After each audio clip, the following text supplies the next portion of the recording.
Tigers baseball on Fox Sports Detroit is presented by Bell Tire.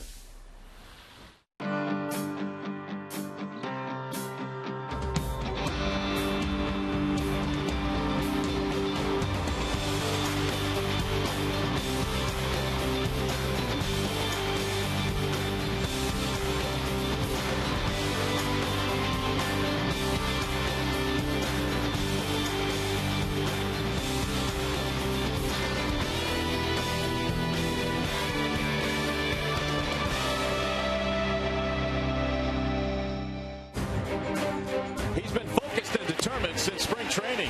Now for the final time in the regular season, Justin Verlander will pitch in front of a packed house here at Comerica Park. A shoo-in for the American League Cy Young. Verlander is looking for win number 25 this year. The Tigers, with their ace on the mound, are aiming for home field advantage in the first round of the playoffs. But first, let's send it back to the Call Sam Studios.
For Justin Verlander, who makes his final start of the regular season here in 2011. Verlander and the Detroit Tigers take the field here at Comerica Park.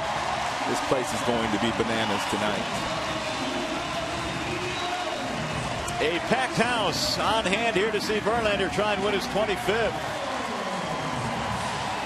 And as Verlander warms up, we remind you, if the Tigers combine for 3 or more home runs in this game, bring a copy of the box score to a participating Arby's location tomorrow and get yourself a free small order of curly fries. Here is the starting lineup that Justin Verlander will face tonight, presented by the Metro Detroit Chevy dealers. Matt Engel will lead off. He'll play in left field, followed by J.J. Hardy, the shortstop. Nick Markakis in right. Vladimir Guerrero cleaning up. Matt Wieters, the catcher. Adam Jones in center. The bottom three tonight features Reynolds, Davis, and Andino. Here's the scouting report on Justin Verlander, presented tonight by Ace Hardware. Well, not a whole lot you can say about Justin Verlander these days, making his 34th start. He simply is the best pitcher in the game as we speak. And it's not only his stuff, but it's his mound presence. He's a tremendous competitor. And for me, Justin Verlander is the MVP in the American League. No doubt about that. Let's take a look at the Tigers defensively. It's presented by Beaumont Health System. You've got Young, Jackson, Ordonez in the outfield. The infield, left to right, reads Kelly, Peralta, Rayburn, Cabrera. Alex Avila, he is back behind the plate. He has handled JV marvelously this year. Here are the numbers on what should be the winner of the Cy Young Award this year. Verlander making his 34th and final start of the regular season. 229 earned run average, 244 strikeouts against just 56 walks, and the opponents are hitting only 190 against Justin Verlander. Meanwhile, if you look at some of the numbers that qualify for the Triple Crown, here are the AL ranks in a lot of the different categories, and Verlander, as you might expect, in first in all of these. Well, when you start to really dive into those numbers, and there's some other numbers where he ranks first and second, he has to be, for me, the leader in the clubhouse for the MVP. We'll see, though. All right, here is Matt Engel leading it off for the Baltimore Orioles. Engel, Hardy, and Markakis in the first inning. Another cool, crisp evening here at the ballpark as we wind down 2011. And the first pitch of the ball game. Fastball outside from Verlander, 1-0. I find it quite comical, partner, that it's a foregone conclusion that he's going to be the Cy Young this year. And now we're focusing on MVP talk. It is really amazing how this whole thing has progressed this year. And you think back to that start he had against Jared Weaver, and, you know, can he win the Cy Young? Well, now we've gone way beyond that. No doubt. 2 balls, no strikes on Matt Engel getting his first start in this series. JV's 2-0, misses outside again with the fastball. Nope, he called it a strike. I beg your pardon. 2-1. Looks like the game plan for the Baltimore Orioles, at least with Engel, who's standing in the batter's box, is to try to get the pitch count of Verlander up very high to get him out of the game before he gets to the 6th inning. The 2-1. Driven high in the air, deep into right field, way back, and Matt Engel is just homered. Whoa. How about that? Welcome to the party. Engel hits his first home run, and it gives the Orioles a 1-0 lead. Somebody forgot to tell Engel he wasn't a headliner here tonight. First big league home run for Matt Engel. It's a fastball, and it's basically right down the middle. It's a 2-1 count, and Engel, he lifted and separated. Engel's first in the big leagues, his 6th RBI, and the Orioles grinning from ear to ear in the dugout. Well, the one thing we do know about Justin Verlander, the majority of his starts this year, when he has given up a runner too early, it just makes him angry. I would imagine he's a little bit peeved right now as he delivers a fastball high to J.J. Hardy. Hardy 29 homers by contrast. He is 5 for 10 in the series. What a set he has had, not only with the bat but with the glove. There's a strike called, 1-1. Hardy's 29 long balls, a career high. And the 1-1 pitch. 1-2. Nice breaking ball there from Verlander, who will mix in all his pitches early. He's not one of those guys that tries to come out and establish the fastball, even though he throws 100 miles an hour. Breaking ball that he lays off of. Last couple of pitches to Hardy were sliders. There are certain right-handed batters where Verlander will use the slider against instead of throwing the curveball, which is a tremendous pitch. Probably his second best pitch is the curveball. He wants the appeal, and he did not go, says Sam Holbrook at first. So it's 3-2.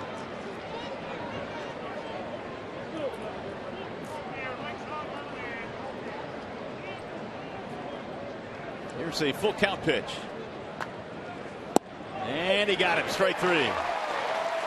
Hardy is punched out of there at 97 on the gun. Verlander really has been at his best this year when he kind of starts out slow in the first inning, 93, 94 with the fastball. When Engel took him deep, the very first hitter of the game, he got a little angry, and he's up to 97 already with that fastball. By the way, that was the first home run that Verlander has given up in 17 innings. September 7th against Cleveland, the last time someone had homered against him. 1 out. Here is Markakis. That might have been that day Shelley Duncan got him twice. Yeah, I believe it was, actually.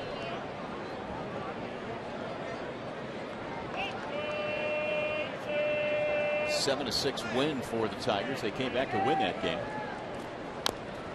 And Justin has won 12 consecutive starts, not decisions, but starts.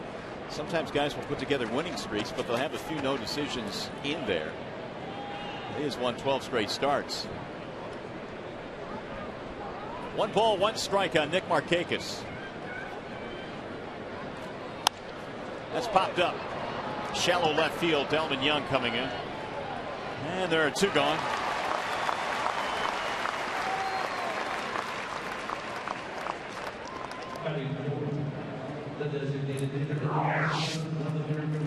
And in the last 12, you see the numbers are awfully good. 91 straight.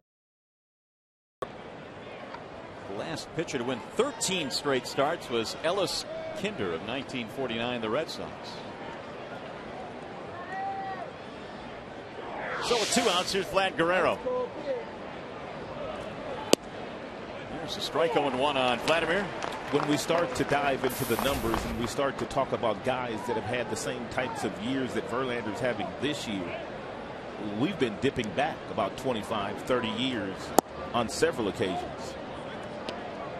1 ball, 1 strike. It's been that kind of year, and we've had to dig into the archives quite a bit this season. Trying to win 25 here tonight. 2-1 on Vladimir Guerrero. Vladimir not afraid of Justin Verlander. He pulls that one into left, base hit. He served it into left field. It's more appropriate. You don't mind giving that up to Vladimir. You know he's not going to steal second base. It's a breaking ball. He's fooled. He's out in front. But the key for Vladimir is he kept the hands back until he started his swing. And if you do that, even though you're fooled with your body and out in front, you can still get yourself a base hit. Vladimir, meanwhile, has now tied Julio Franco and 2,586 hits for the most of Dominican-born players. It's a lot of hits. It's a lot of hits. Andy Ramirez, Sammy Sosa on that team. They're throwing the ball out now.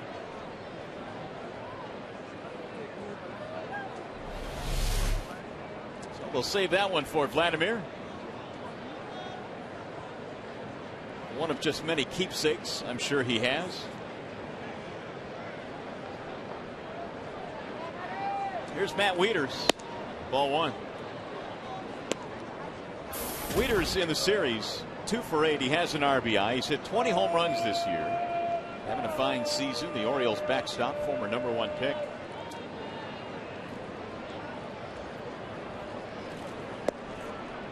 Run the count to 2-0. As cool and calm and collected as Verlander is on most nights, he is a little amped up here tonight, going for number 25. He started getting standing ovations from the time he went out to warm up 30 minutes before the game.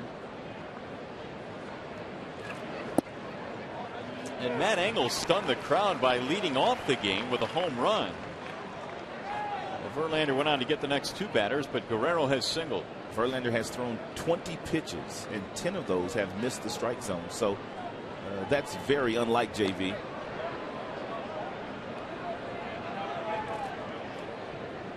Guerrero was leaning a little bit on that last pickoff throw, and he's smiling that he got back in.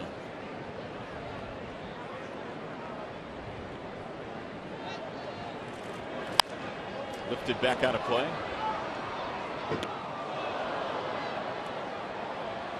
Well, how good has Justin Verlander been in his career against the Baltimore Orioles? There you have it, graphically. Oh my goodness. I didn't realize he was that good. Very dominant. The 2-2. Missed outside. Guerrero, earlier in his career, stole quite a few bases in Montreal. He will be on the move here with a count of 3-2. He was 1 stolen base shy of becoming a 40-40 member when he was with the Montreal Expos. Bouncing ball right side. Ryan Rayburn handles it, and the inning is over. They get a run on the home run by Engel. We'll go to the bottom of the first.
home run. Maglio Ordonez in the lineup tonight is presented by Big Boy. It'll be Jackson, then Maglio, and Young at the top.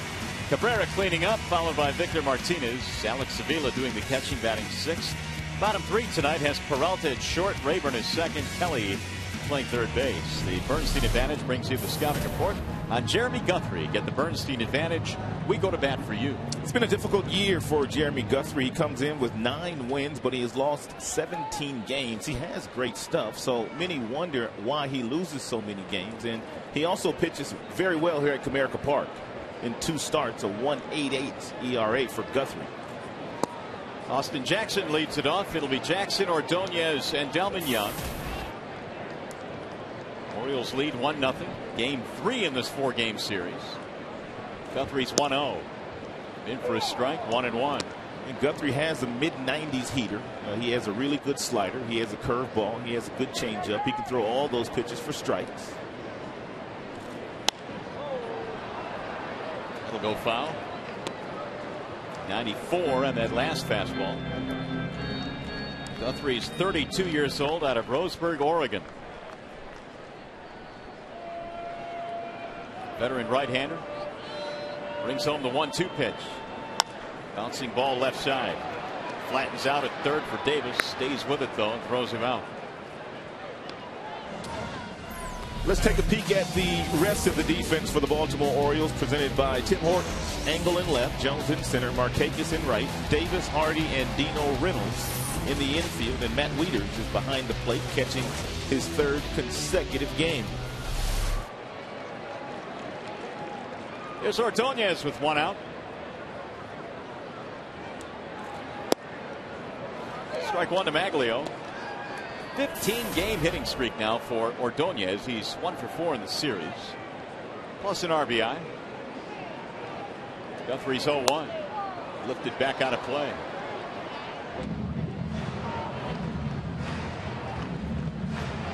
.389 in that stretch, that 15-game stretch. The longest hitting streak in Ordonez's career was back in 05 when he hit safely in 20 straight.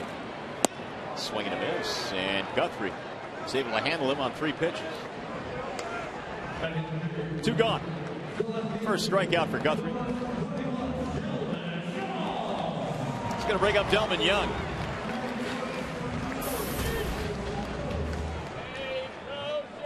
Delman is homer to the series, 3 RBIs.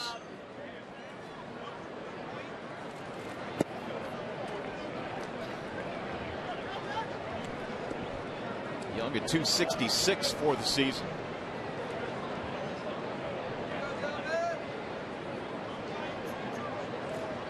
Breaking ball is pulled right at the third baseman Davis.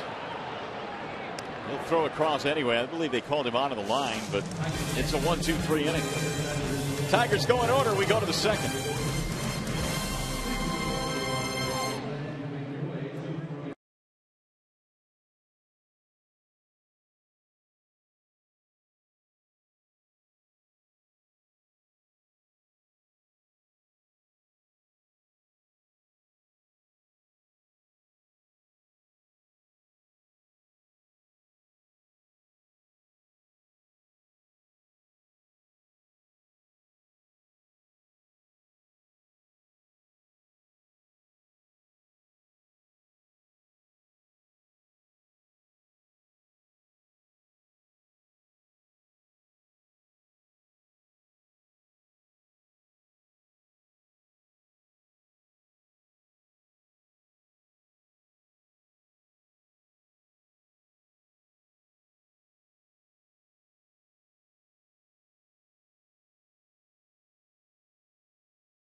Since 1849.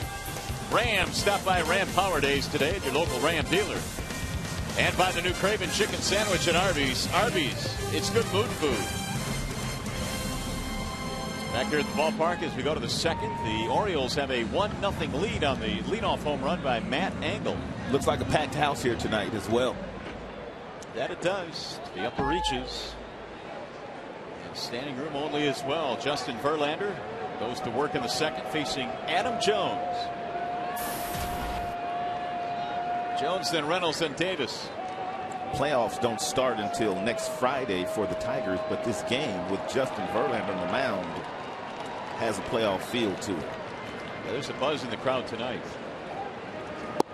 As Jones looks at a ball inside. Jones has had very little success against Justin Verlander in his career.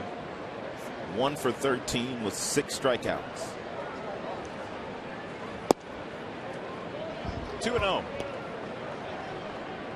The run that Verlander gave up in the first inning was just the 9th first inning run he's given up in 34 starts this year. The 2-0 pitch. 2-1 on Jones. Verlander only 1 of 6 in first pitch strikes so far here tonight.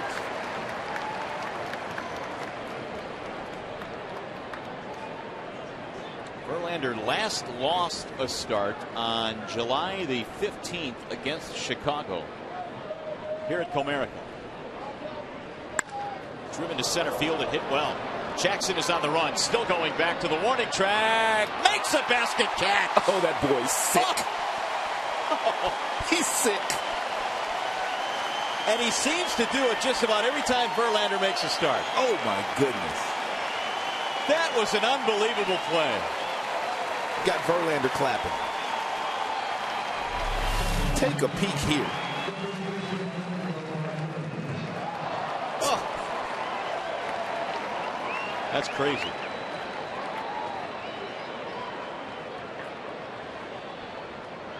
That is absolutely crazy. SVS vision all over it too. One gone. They'll be replaying that one for a while. If Austin Jackson doesn't get a Gold Glove in center field this year, they ought to do an investigation. 420 to dead center field, and so you need a guy that can go back and get it. Jackson is that guy. He's committed just 3 errors this year. Swing and a miss. 0-2. So Verlander gets some early help here. Reynolds batting only .222, but he has 36 long balls. Now the 0-2. Swing and a miss. And JV has another strikeout, his second. Sometimes it's a play like the play that Jackson made can energize you as a pitcher, and Verlander apparently has settled in here very nicely against Reynolds. Some outstanding curveballs to Reynolds. 2 up, 2 down. Here is Chris Davis.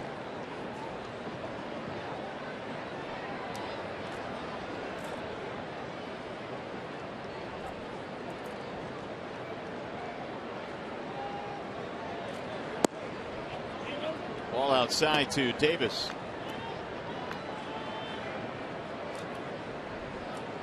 He has faced Verlander 3 times and has not had good results. 3 strikeouts. Here's the 1-0. Ripped down the right field line. Foul. Baltimore Orioles are playing some of the best baseball they've played all year down the stretch, and they're beating some pretty good teams. And it took the Tigers 11 innings to beat them last night.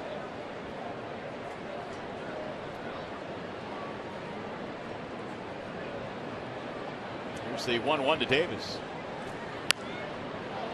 Kind of like that Royals team we saw just before coming back home. I mean, they're playing some of their best baseball as well. Likewise with the scrappy Orioles. That's right. Coach Showalter hoping for a strong finish in what has been a very disappointing year. His team comes in with 66 victories.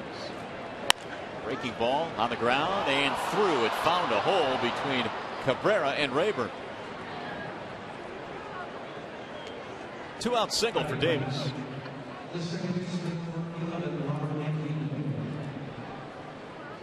Going to bring up the number 9 hitter, Robert Andino, who has not had a very good series. He has hit leadoff in the first 2 games of the series. He's batting 9th tonight. He's 1 for 10.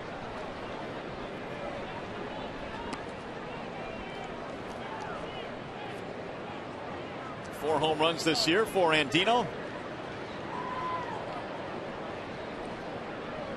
Verlander 34 pitches into this game. He has 2 strikeouts and allowed the home run to Engel in the first inning for the game's only run so far.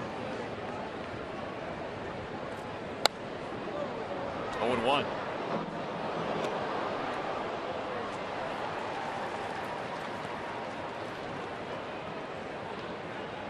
Justin's last start, a win over Oakland back on the 18th.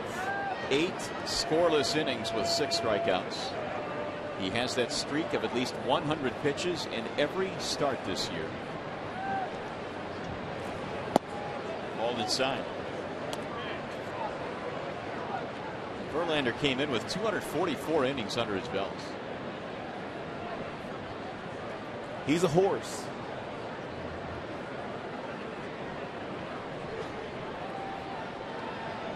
Now the 1-1 on the ground and through, a base hit. Davis will pull into second and stop there. So back-to-back singles here for the Orioles. And they have 4 hits now. So far, pretty nice approach by the Baltimore Orioles hitters. Verlander has fallen behind some batters in the first couple of innings here tonight, but what the Baltimore Orioles have done when they have fallen behind and he's gotten ahead of them, they've taken some really shorter swings. Their swings are a little shorter and quicker. They're not taking big swings against him. Engel steps in after hitting his first major league home run back in the first to start the game. Waving to miss, 0-1. Engel down at their AAA team in Norfolk this year, batted .272 in 107 games. This is his second stint with the big club.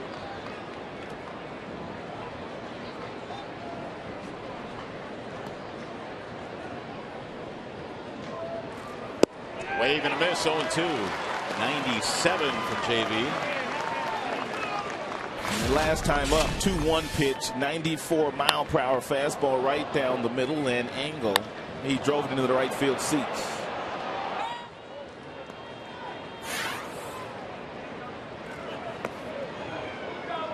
One and 2.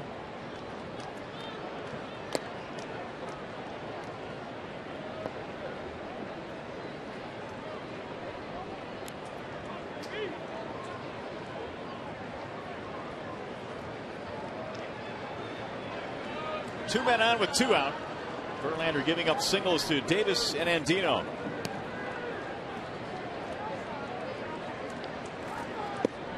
Ball outside. 2-2 on Engel, who was born in Columbus, Ohio, still lives in Columbus, Ohio, and as you might guess, played his baseball at Ohio State.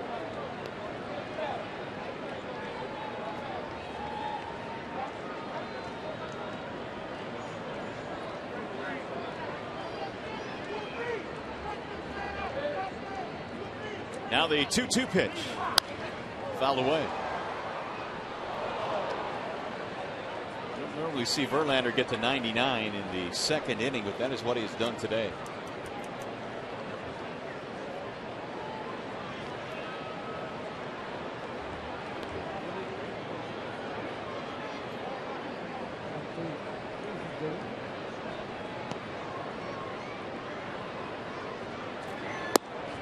Low, run at full now, 3-2, which means the runners will be going here with 2 outs.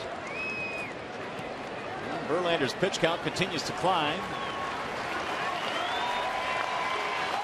J.J. Hardy waiting on deck.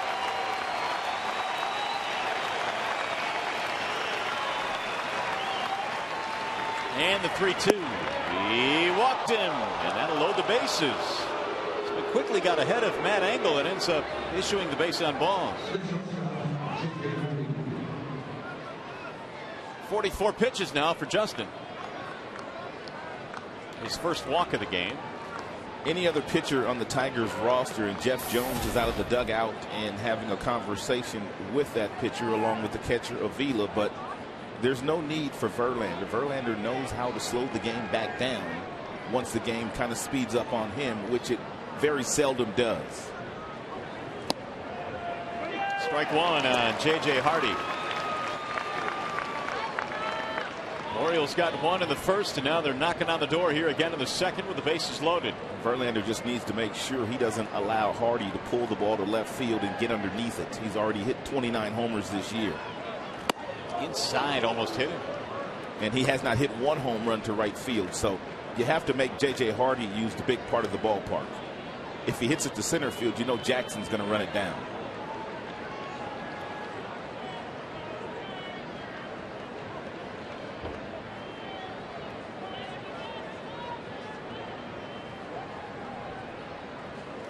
Swing and a miss. Make it 1-2 now on Hardy. Verlander struck out Hardy his first time up. Verlander has a real fast arm, and you're thinking it's going to be that 99-mile-per-hour fastball, and he'll drop that breaking ball at about 83 on you.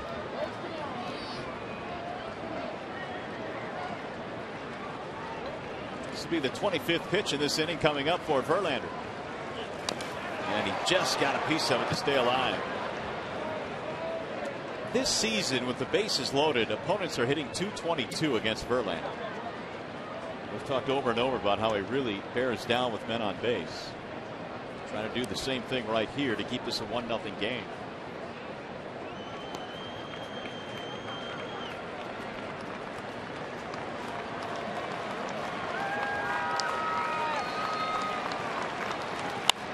And that's into left field, a base hit. Davis scores. Here comes Andino. They're going to bring him around to score. J.J. Hardy with a 2-run single, and it's now 3-0 Baltimore. It really wasn't a bad pitch by Justin Verlander, but Hardy had an idea he was going to get another breaking ball because he had gotten quite a few breaking balls in the pitch sequence, and he stayed back, no stride, just used his hands and was able to whistle that ball right past Johnny Peralta. Clutch 2-out hit for J.J. Hardy. 2 more RBIs. And now 78 for the season for Hardy. All this after 2 were out. He's going to bring up Markakis. Ball 1. Well, he got the great catch from Jackson to lead off the inning. Then he struck out Reynolds. And that's when the Orioles went to work. 2 singles, a walk, and a 2-run hit.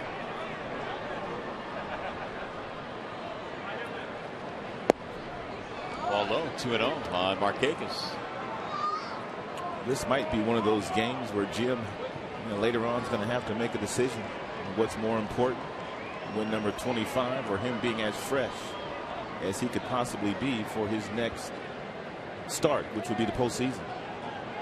Well, he has said on several occasions that he will give Verlander every opportunity within reason to win this game here tonight, but the pitches are starting to mount now. 51. There's a strike call. 2-1 on Markakis. And the Orioles just continue to take pitches. Taking a lot of pitches here tonight.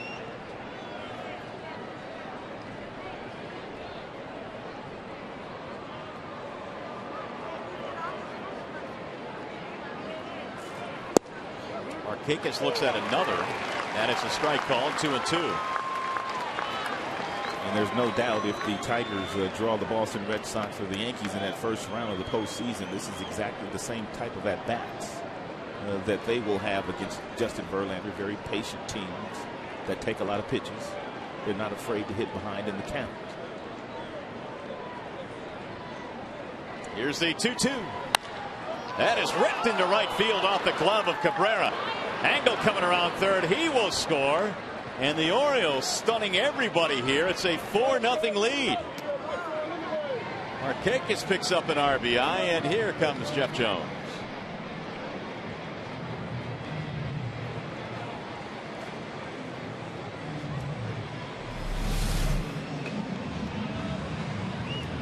And that ball hit awfully hard right through the legs of J.J. Hardy. And I think by that ball going right through his legs, maybe blocked the view there of Cabrera. Cabrera appeared to get glove on that ball, but he wasn't able to make the play. ball was hit hard, don't get me wrong, but the fact that it went right through the legs of Hardy, I don't think Cabrera got a real good look at it. Well, it's the 6th hit of the game for the Orioles. They've jumped out to a 4-0 lead. And now Verlander trying to regroup here. He'll face Vladimir Guerrero with 2 outs. 73 RBIs for Markakis. 4 singles and a walk after the first 2 were retired to start the second. Vladimir had a base hit in the first, did not score.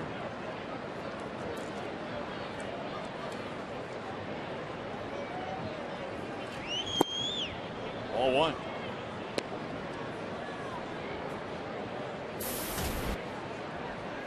Only .229 this year with men in scoring position. Guerrero this year has knocked in 62 overall. And he loops one foul back out of play. 1 ball, 1 strike.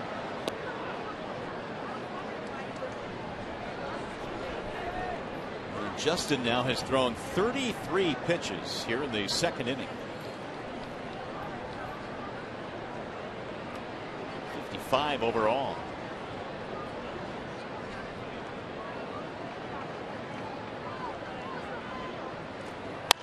Ground ball, second base. Ryan Rayburn has it there.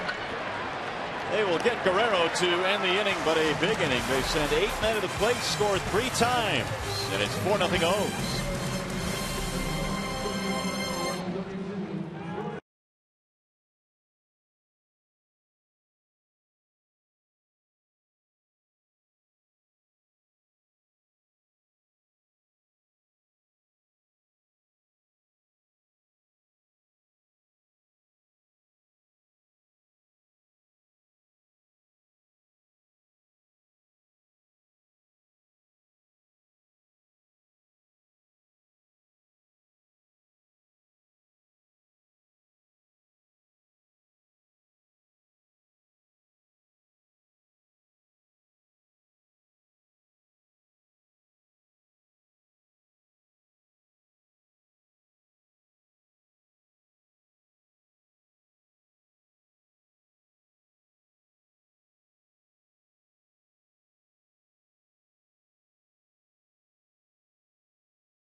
And with the final game of the regular season, we'll be with you throughout the playoffs for live post-game shows following each Tigers playoff game.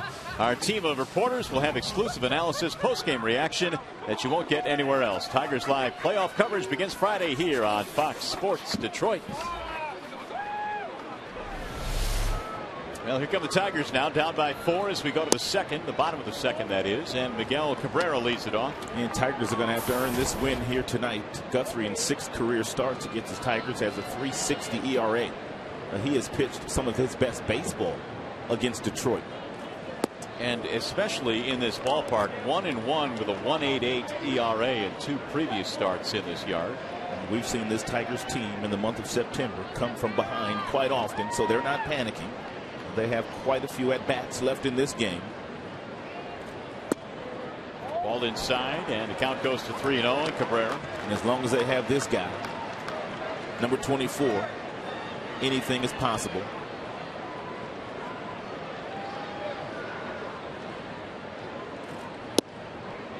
Three and 1.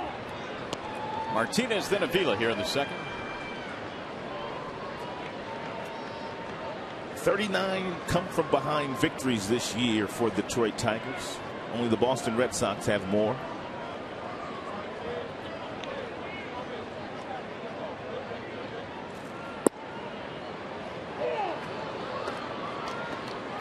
3-2 Cabrera. Miguel in the series 4 for 7. He has a home run. He's been on base now in 47 of his last 48. Victor waiting on deck. Here's a 3-2 pitch. And he got him. Strike 3. And Cabrera says, I don't think so.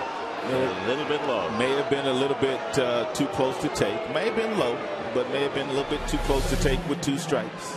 Let's see what Mr. Fox Tracks thinks. I think you're right. Too close to take. Angel Campos, the home plate umpire tonight. 1 out, and here is Martinez. Victor at 322, still good for 4th in the American League. Game winner last night in the 11th inning. Took the first 2 pitches because he hadn't seen Phillips, the pitcher that was on the mound, and then took the next breaking ball and whistled it down the left field line for a base hit and an RBI. Sent everyone home happy.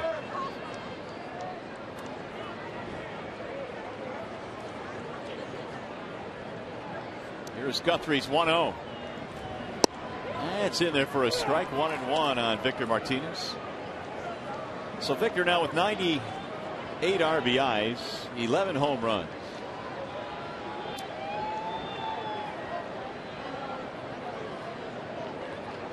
Trying to get to 100 in the RBI column.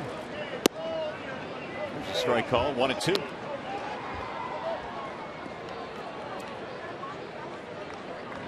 Guthrie once again has gone over 200 innings this year. That makes 3 straight seasons.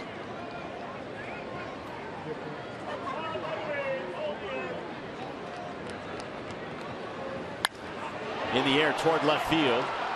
On the run is Angle. 2 gone. It's 5 in a row retired by Guthrie.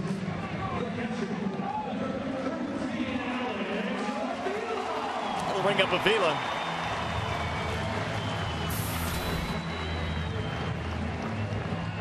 Alex, a couple of hits, 2 out of 4 in the series. He's had good numbers against the Orioles this year, 391. And 2 of his 19 homers against O's pitching. You may remember the Tigers went to Baltimore that very first week of the season after starting the year in New York. And Avila got off to a sluggish start offensively and defensively. Jim Leland took him aside and he told him to relax and start to play the game the way that you played the game when you were in college. And Alex, from that day forward, took off and put up monster numbers, all-star numbers.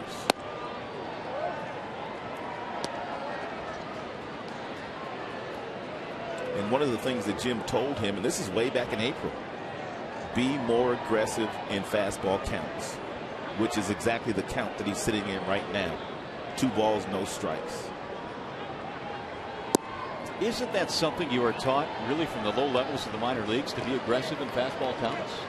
But every now and then when you start to struggle at this level, you could start to outthink yourself. And then all of a sudden you're looking for breaking balls, and then you're not ready to hit your fastballs when you get them. And I think that's what happened to Alex that first week of the year. And he wasn't catching all that well. There were several pass balls that were getting through his legs, and he was upset about it. Not pass balls, but they were wild pitches, but he felt like he should have been blocking those. Still in a very favorable count here, 3-1. And Guthrie walked him. First base runner of the night for the Tigers. That'll bring up Johnny Peralta. 297 for Johnny. He has doubled in the series, 1 for 8. Tigers would like to start chipping away here. They're down 4-0 in the second.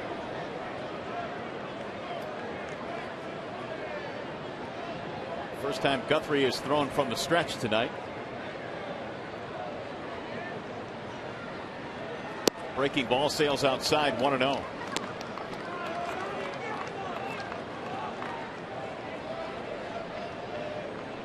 Peralta has not had a whole lot of success against Orioles pitching this year, just 4 for 27. Inside, 2 balls, no strikes.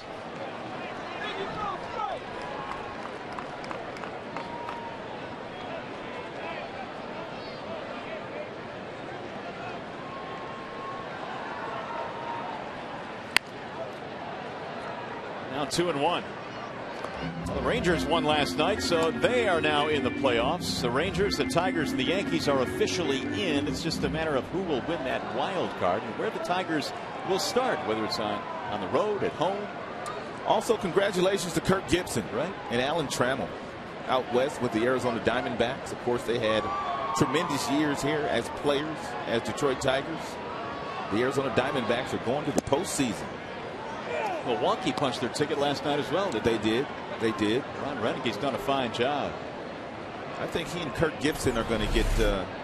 It's going to be between those two manager of the year in the National League. And Gibby might just get it because the Diamondbacks, they went from worst to first. Yeah, I think he's probably the front runner. Chop to the shortstop, Hardy. Easy flip to second for the force, and that is that. No runs, a walk, one left. On our way to the third.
Is brought to you by AT&T and by your neighborhood Spartan stores. For locations, check out turntospartan.com. By the way, you can vote for your Tigers McDonald's Player of the Game, presented tonight by the Big Mac. Using your cell phone, text Tigers followed by a space and the player's uniform number to 37338, or you can vote online at foxsportsdetroit.com.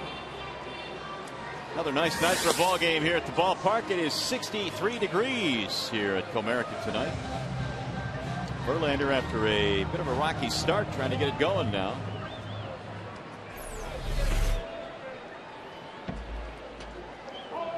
Since 2006, Justin Verlander in some pretty good company. 107 wins, trails only Roy Halladay of the Phillies. Look at Halladay, 46 complete games in that span. CeCe second on that list with 27 complete games. Verlander back to work here in the third, facing Matt Wieters. Wieters, the only hitter that did not bat in the second. They send 8 men to the plate. Here's the 1-0. High, towering fly ball center field. Jackson settling under it, and one gone. Time now for a game break. We go back to the studio. Here's Shannon Hogan.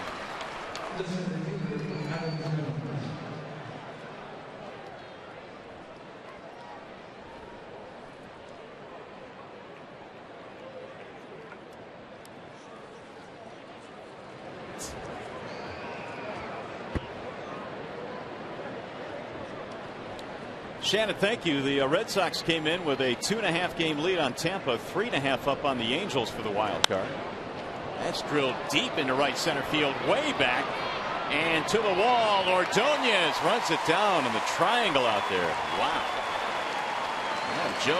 Adam Jones has hit about 1,000 feet of fly balls here tonight, and he has come up empty on both occasions. He'd have 2 home runs if we were in any other ballpark in the American League. Come on, it's only about 950 feet of fly balls. Let's not exaggerate here. A couple of deep bombs, that's for sure. Here's Mark Reynolds. 4-0 Orioles lead. Home run by Angle. Start of the first. There's another high fly ball hit deep to left center field. Jackson going back on this one. He looks up and that ball is gone into the bullpen. And they are teeing off on JV. It's now 5-0. Don't know exactly what that pitch was, but it was 89 miles an hour in. That's the kind of bat speed that Reynolds can generate on those types of pitches.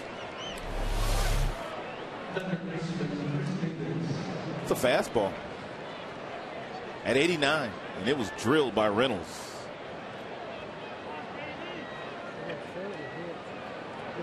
His 37th home run of the year. All Orioles so far. They lead 5-0. Last home run traveled 425 feet.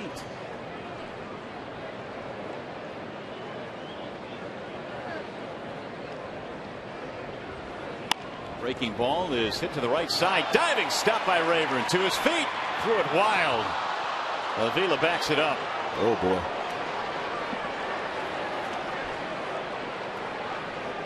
That one close. Sealed right by Cabrera, right to Avila. It's a shame that you can make a great play like this and then still get charged with an error. But clearly, if he makes a good throw, they get the out at first base.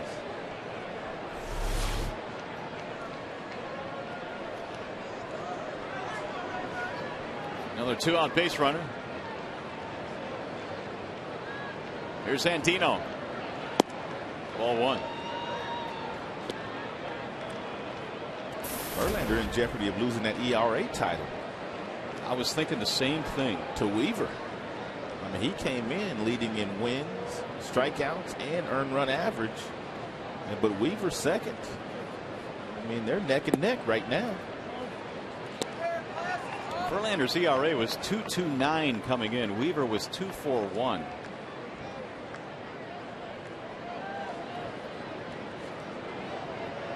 $5-0 Orioles lead. They've had 7 hits in this game. There's a strike called right at the knees. 2-1 on Andino. Last time Verlander gave up 5 runs in a game, it was July 15th against the Chicago White Sox, and only 4 of those were earned. You got to go all the way back to the 24th of May, and that he's given up 5 or more earned runs in a game. And not ironically, that was his last loss, that game on the 15th of July to Chicago. 2 balls, 2 strikes on Andino.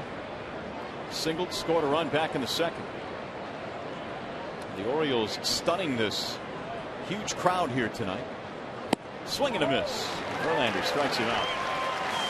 And the inning is over. They get a run on the home run by Reynolds.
is highlights from tonight's game. Tigers live from the Coliseum Studios and the ballpark here on Fox Sports Detroit.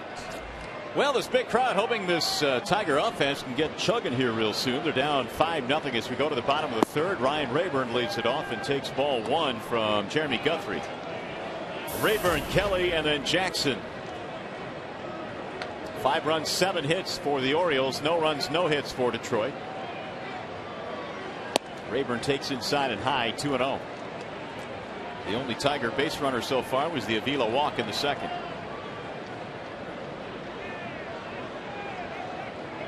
Rayburn 3 out of 4 in the series. He's had good numbers against Guthrie. There's a strike. 5 for 12 against Guthrie. And most of Ryan's starts lately have been coming against left-handed pitching. Santiago has been getting quite a bit of playing time at second base against right-handers. Back out of play. But down the stretch, you have to keep everybody fresh. You have to get everybody some at-bats so that everyone's ready for the postseason for whatever role they may play.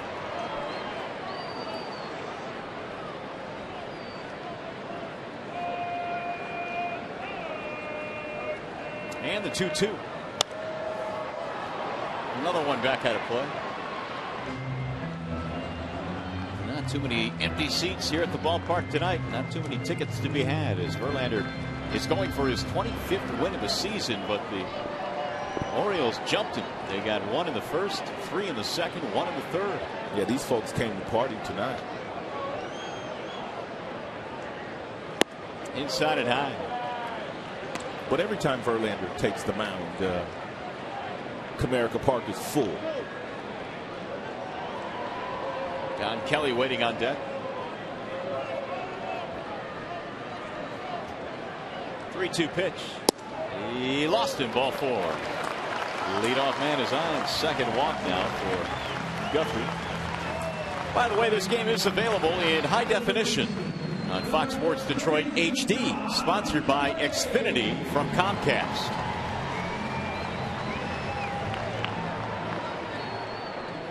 Here's Don Kelly.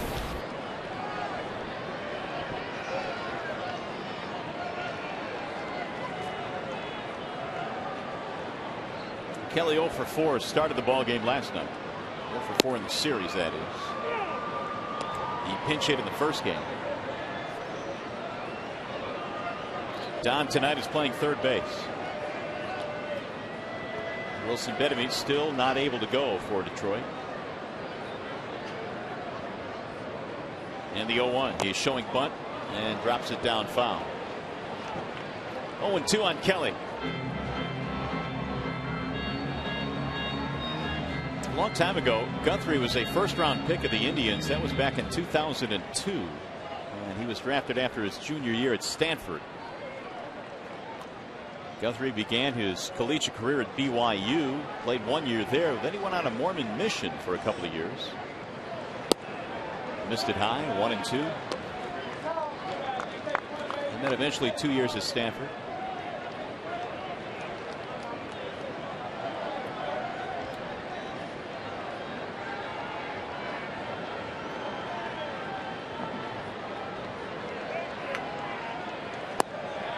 Missed again. 2 balls, 2 strikes.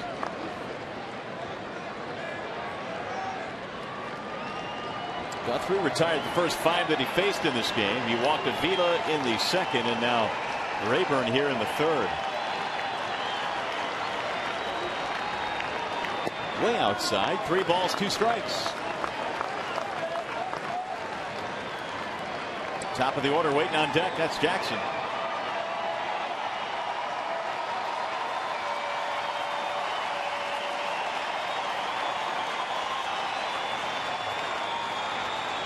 Runner goes and a bouncing ball to short. Hardy has only 1 play. Kelly is out 6-3. Runner advances to second.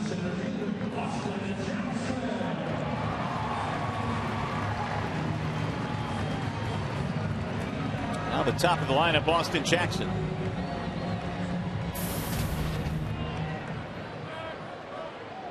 AJ a ground out in this game, 1 for 8 in the series.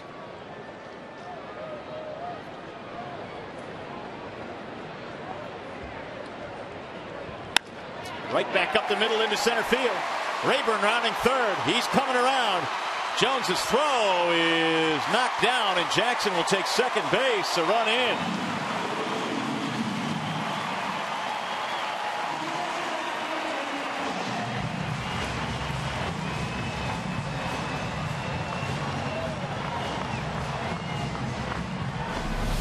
Solid base hit right back up the backs by Jackson. Guthrie almost made a really nice play on the ball, and once it got through, you knew Rayburn had to hustle because Jones has a real good arm in center.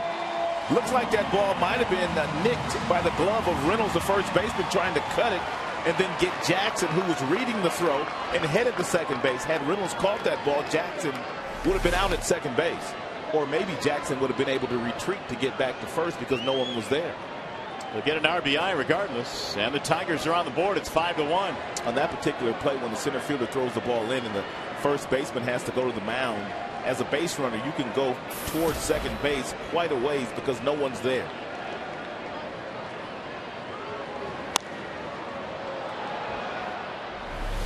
Take one more look at the throw by Jones. Right off the glove.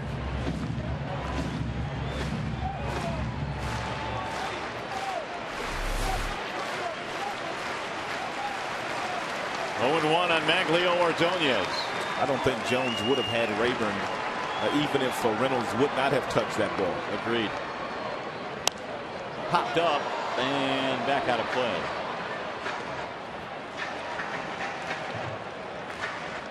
It was a good solid throw. It just looked like he was going to be tardy. And now the Tigers trying to take advantage by having Jackson at second base with only one out. Guthrie got himself into trouble here in the third with a leadoff walk to Rayburn. Here's the 0-2. Fouled away again.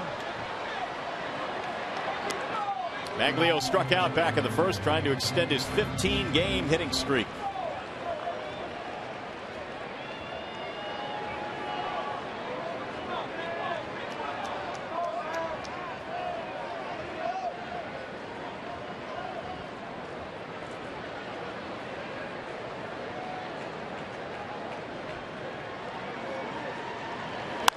Bouncing ball to short. Hardy has it there. Move the runner up to third base. There are two gone now. And a chance for Delman Young.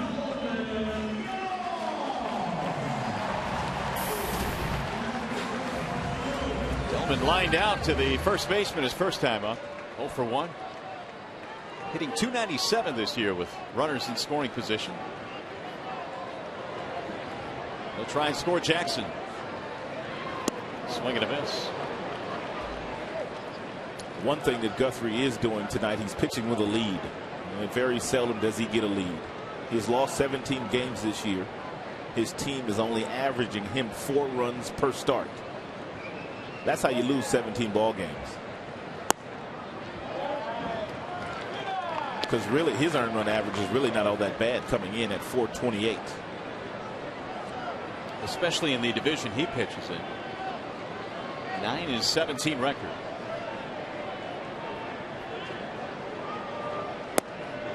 And he just missed the outer edge. 2-1 on Delman Young. And when Guthrie misses, at least here tonight, he's missed at the bottom of the strike zone.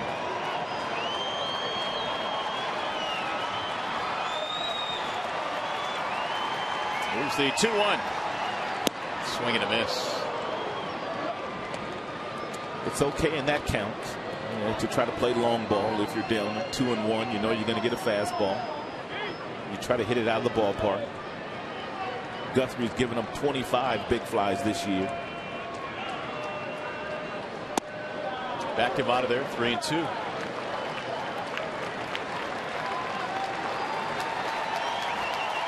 Meanwhile, lurking on deck is Miguel Cabrera. Crowd starting to get into it now. 3-2 pitch. Little looper into right field, but caught by Andino, who runs back to the grass and in the inning. Tigers get a run though, and it's now a 5-1 ball game.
Who are the last two major league pitchers to win 25 or more games in a season? The last two major league pitchers to do it. JV trying to do it tonight. There's Jim Palmer in the Orioles booth. He's in the Hall of Fame. Could he be one? Or again, are they just trying to sidetrack us? Number 35 is indeed working on number 25. But right now he's going to need some help from his offense, and he's going to have to find a way to shut down this Orioles offense. They have scored in each inning so far, and 68 pitches for Verlander compared to 53 for Guthrie. Ball 1 to Matt Engel, who leads it off in the fourth. Good game plan tonight by Jim Presley, the hitting coach of the Baltimore Orioles. They've taken quite a few pitches from Verlander early in the game, but his command hasn't been that good either. But no doubt their game plan was to make him work awfully hard here tonight.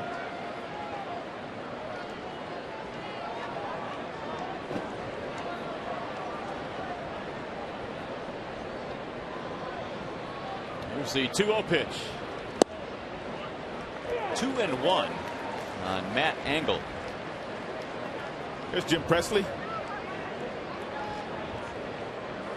on the left of your screen there.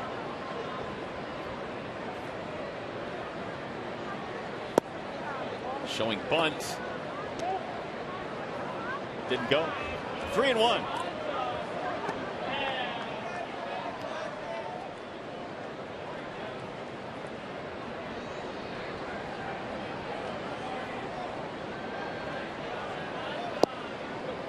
It's a strike on the outer edge. Tigers have one hit tonight. Meanwhile, 7 already for the Orioles.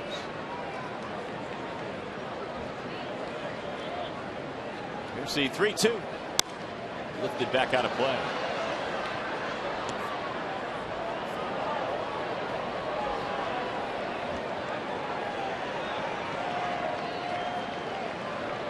J.J. Hardy waiting on deck. Engel's been on base twice, homer and a walk.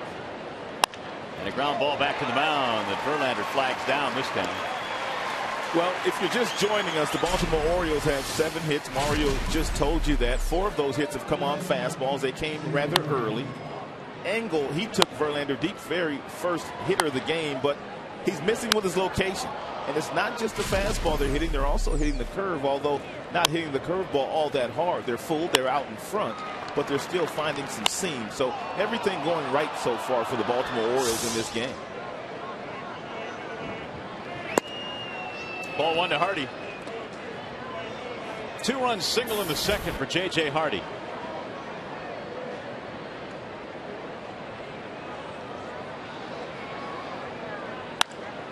Lifted in the air to center. Jackson again on his horse. 2 gone.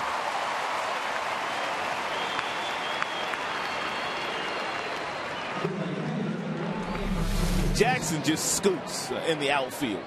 And this is a rather routine play for Austin, but the one that he made back in the first inning, if you didn't see it, what a play it was. Second inning, excuse me. Adam Jones jumped on a fastball, and Jackson ran it down on the warning track. But look at him angle his body and make the direction with his body to make that play and to watch that ball in his glove.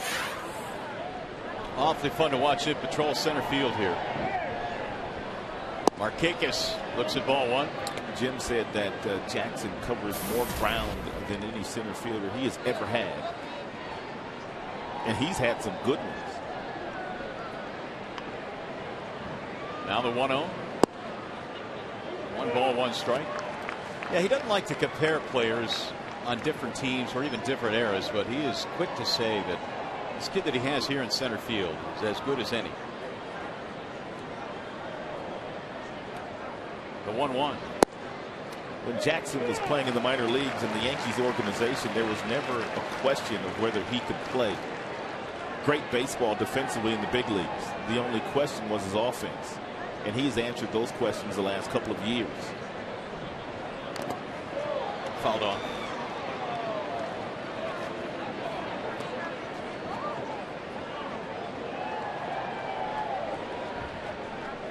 Tigers obviously scouted him before they made that deal, and they felt that he could be a good big league hitter and nearly hit 300 his rookie season last year. A little bit of a step back this year, but not defensively. And the 1-2 off the plate. 2 balls, 2 strikes.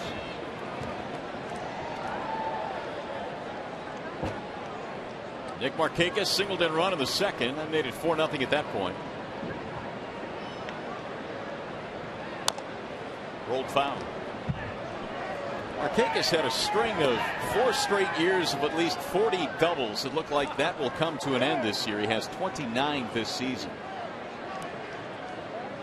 But he's been a solid big league hitter.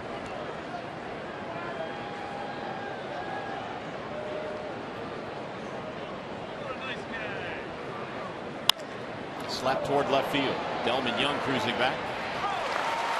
1-2-3 inning for Verlander. He needed that. Meanwhile, the Tigers have 4, 5, and 6 coming up.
As the pennant race is on, place a deposit on 2012 Tigers season tickets and receive postseason priority for 2011. Call 313-471-BALL or visit Tigers.com.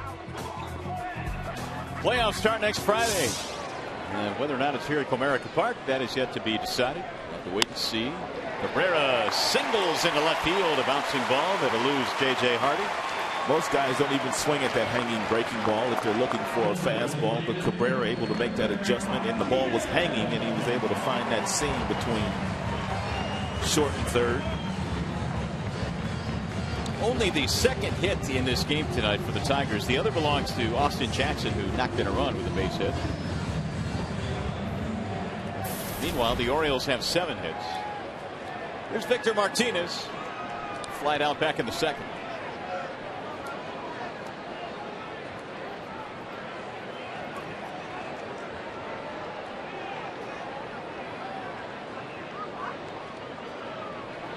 Victor at 1 for 10 in the series. That one was a big one. Yeah, that it was. The game winner last evening.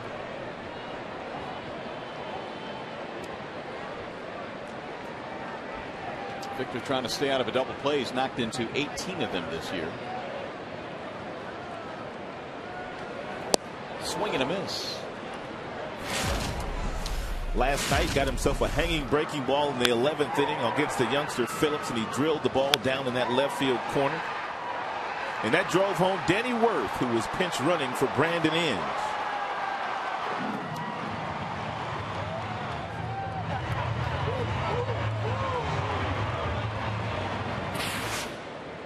Here's the 0-2. Lifted foul back out of play.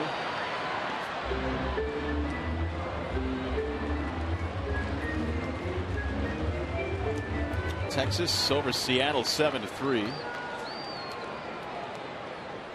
And Texas winning the West. They have 92 victories. Tigers have 91, so they need to win here tonight to keep pace with the overall #2 spot. The Yankees won today as well. They blasted the Boston Red Sox. John Lester too. Yeah.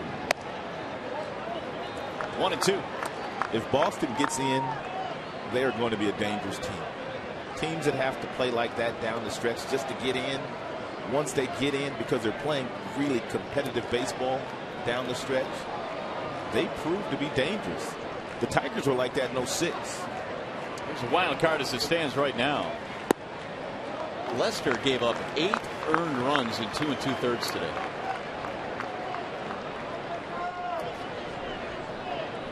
Two balls, 2 strikes on Martinez.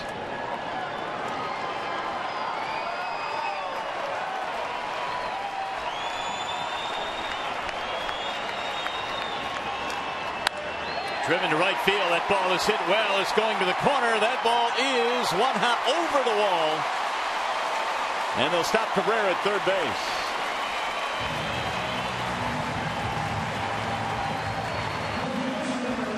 Two-base hit for Victor Martinez.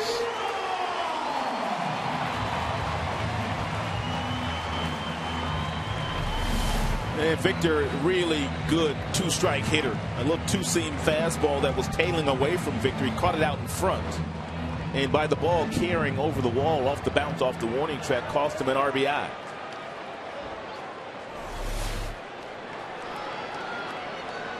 .36 doubles this year for Martinez as the Tigers begin to climb back into this one. Here's where Avila likes to ambush you on that first pitch. Strike 1 on Alex. Good changeup there from Dustin at 85. Real good pitch. Avila walked back in the second. Tigers now have 3 hits. The 4 and 5 men have reached base. Avila hammers one foul back out of play. 0-2.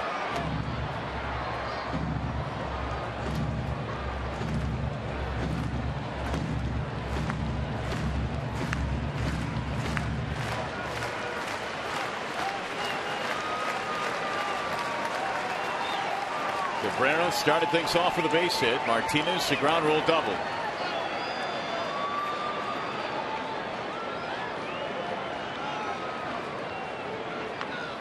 Ground ball right side. This will get a run in.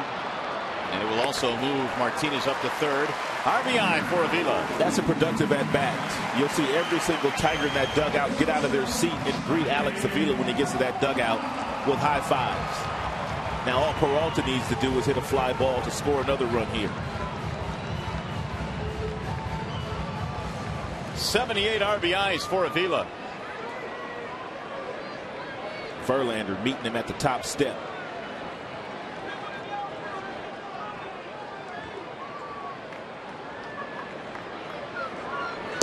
Peralta looks at ball 1. If you're the Tigers, you have to be careful here on something hit on the ground, especially to the right side of the infield with Martinez running from third. It's not a given if Peralta hits the ball on the ground that they're not going to try to get him at home plate. Victor not running well these days.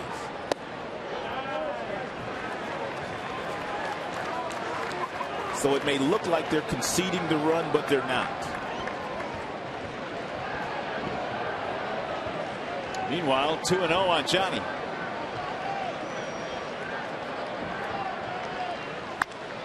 High fly ball. Left center field. Martinez tagging. Jones has it. He's going to let it fly. On 1 hop. Just a little bit tardy. Adam Jones. Are you kidding me?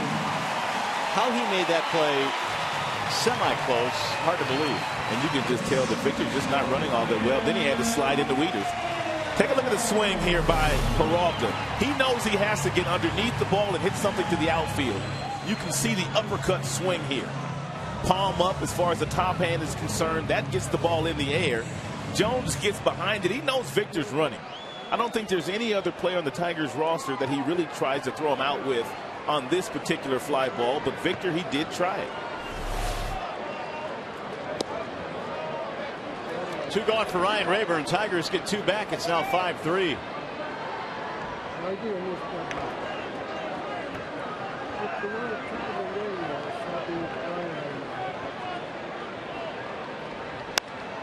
That's in the air. Center field. Jones cruising in. And that's all for the Tigers. They're climbing back, though.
Sports Detroit is brought to you by Bell Tire. Get the lowest tire price, period. Bell Tire. And by Ram. Stop by Ram Power Days today at your local Ram dealer. Cool, crisp evening here at the ballpark. And the Orioles have a 5-3 lead over the Tigers. Tigers creeping back after falling behind. What do we have here? I have no idea. Go Tigers. Hi, Dad. Well, there's Cabrera. Okie dokie. Okay. Really, what was that? Do you know? I have no idea. Okay, Justin Verlander back to the hill as we head to the 5th inning. It'll be Vladimir Guerrero leading it off. Guerrero, Wieters, and Jones. Single and a ground out for Vladimir. First pitch rolled left side of the infield. Peralta in the hole. Has time. Yep. And Guerrero is out. How about that AT&T trivia question again? He had time to think about it. Verlander trying to win his 25th. Who were the last 2 major league pitchers to win 25 or more games? And your answer is Steve Stone and Bob Welsh. They both won Cy Youngs that year, as you could imagine.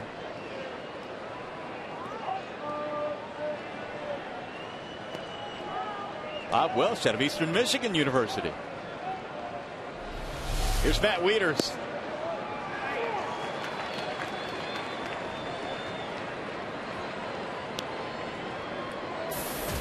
Wieters a ground down to fly out.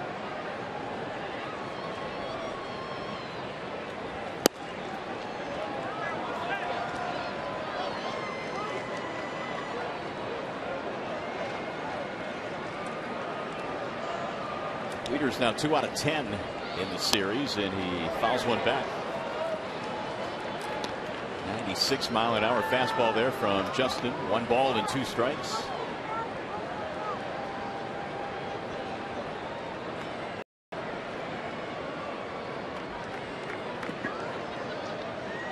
And the 1-2 in the air toward left field. Delman on the move, still going back.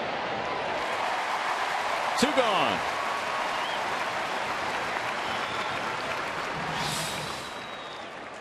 So what was happening in 1990? Last time we had a 25-game winner. Gas was $1.16. Price of a stamp was 25 cents. Best Picture was Driving Miss Daisy. Great flick. How about Beverly Hills 90210? That was its first season.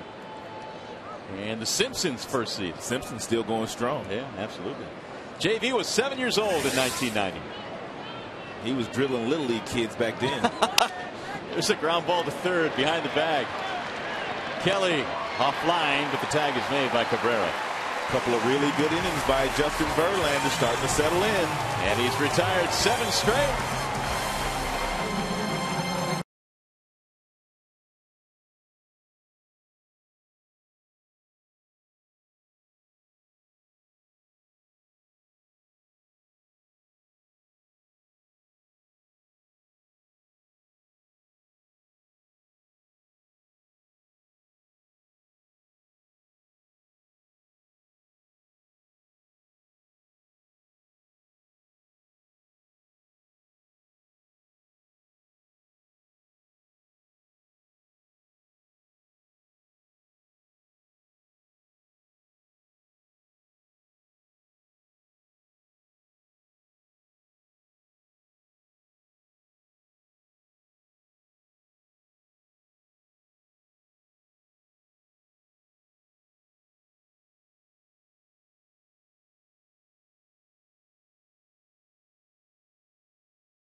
Sell the tickets to the games you can't make on StubHub, the official fan-to-fan ticket marketplace of the Detroit Tigers. Go to StubHub.com and choose your seats today.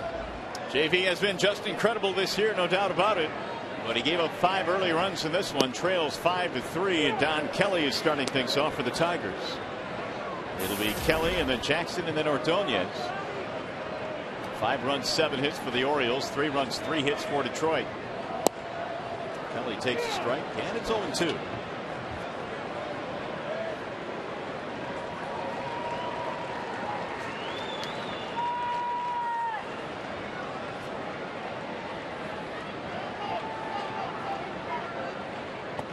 Outside, 1 ball, 2 strikes.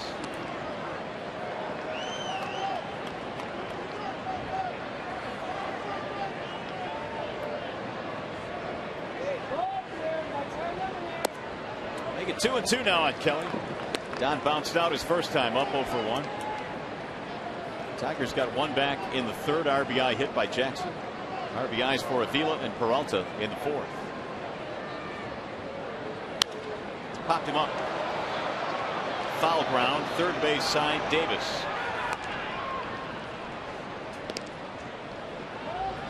One gone. He's going to bring up Jackson.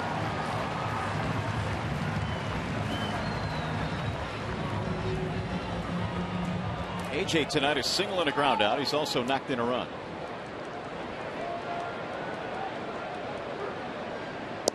Ball 1 to Jackson.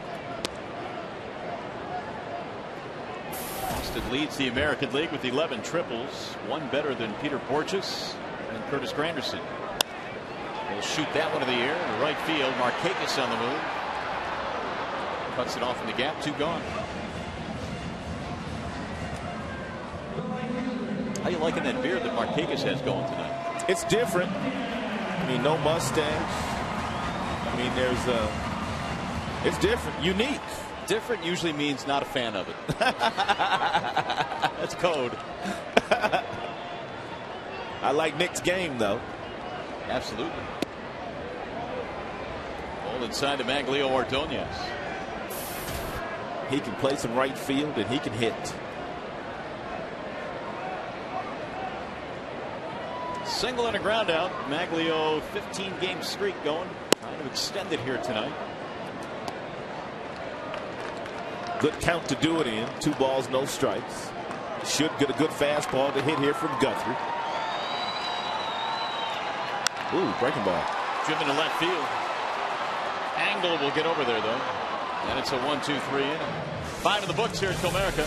Tigers baseball tonight presented by Bell Tire.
Insurance report card here tonight. I want to talk some pitching, and the last pitching Triple Crown winners in the American League, Johan Santana in 2006 for the Twins. Over in the National League, it was 07. Jake Peavy did it with the Padres. Doesn't happen very often. Verlander gave up 5 early runs, which jumped his ERA higher than Jared Weaver's. So he's trying to get it back down there now. He has retired 7 straight. First pitch is low. They will appeal. He did not go around. Reynolds, Davis, and Dino here in the 6th.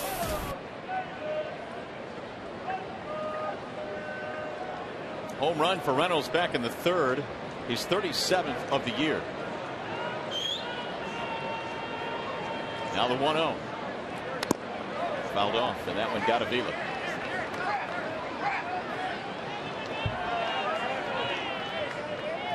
Verlander has touched 99 miles per hour in this game, and he's gone as low as 76.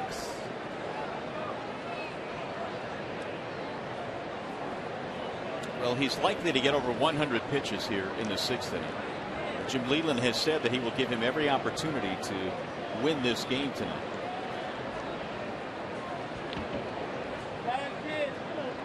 So he may have to go well beyond 100 tonight to have a chance to win this game.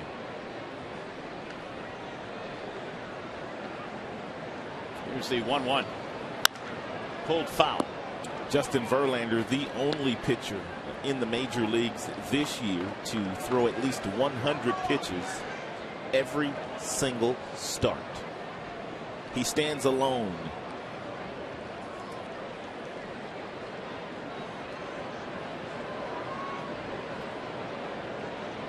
And the 1-2.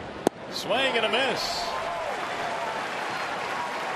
Reynolds is out of there. 8 straight retired by Verlander. Time for a game break. We go back to the studio. Shannon Hogan.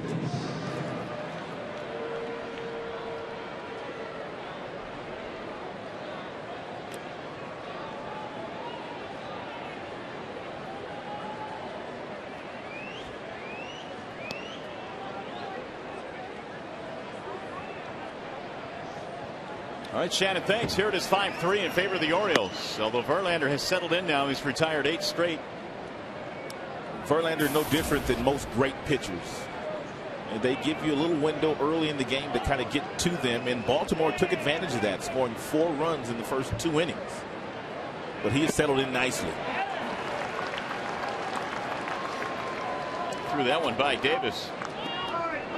Davis on base twice in this game, single, also reaching on an error. And the 1-1. Creeping up to 97 with that last one. Unhittable pitch. Most left-handers like the ball down, but around the belt buckle, especially as firm as that fastball was, and most left-handers can't catch up to that pitch. Swing and a miss, and he blows him away at 98. Five strikeouts for Verlander. Well, you ask, is Verlander worthy of winning the MVP? Take a look at the last pitcher to win the Cy Young and the MVP in the same year. It was Clemens. Their numbers stack up favorably.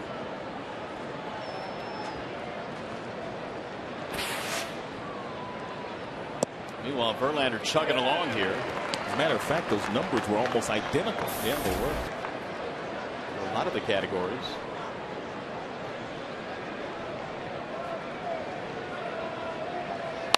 Bouncing ball right side. Cabrera down to a knee. Verlander covers. It's his third straight 1-2-3 inning. 5.5 in the books. Verlander has thrown 100 pitches.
For the Coors Light Freeze Cam, we're going to take you back to the second inning. It's Adam Jones at the plate. It's Jackson in center field, and Jackson jumps on one and able to make the play in center field. A sensational catch by Jackson, and we've just watched him make plays like this all the time.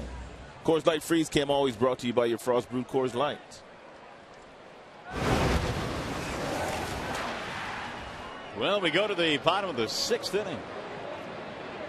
And Guthrie back at the hill. 2-run game, 5-3. First pitch popped up. First base side, maybe room, and nope. One row back. Reynolds got there a little bit late. Delman caught a break there. A little tardy on that 93-mile-per-hour fastball from Guthrie.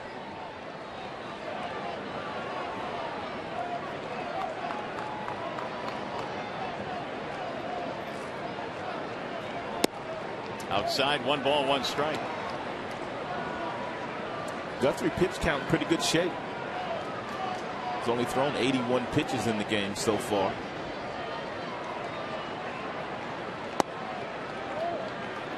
Well, let's see. Guthrie will have Young, Cabrera, Martinez. Here in the 6th inning, it was Cabrera and Martinez that started the 4th inning rally. They are usually right in the middle of all the damage the Tigers do. Popped him up. Middle of the infield. The shortstop Harvey. One out in the 6th. And that's going to bring up Cabrera. Single to start things off in the 4th. Then Martinez doubled, and the Tigers would go on to get 2 runs. .336 batting average for Miguel. And he drives one hard to left field. That ball is up, and it is gone. A line drive home run into the bullpen.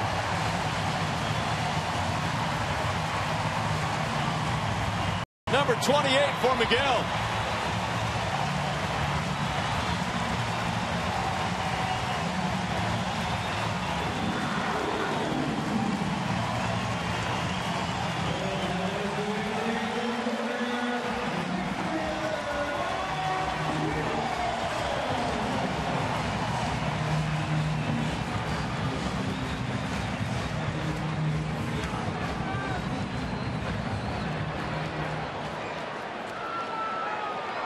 So Cabrera hits his 28th RBI 101, and the Tigers now are to within 1 run.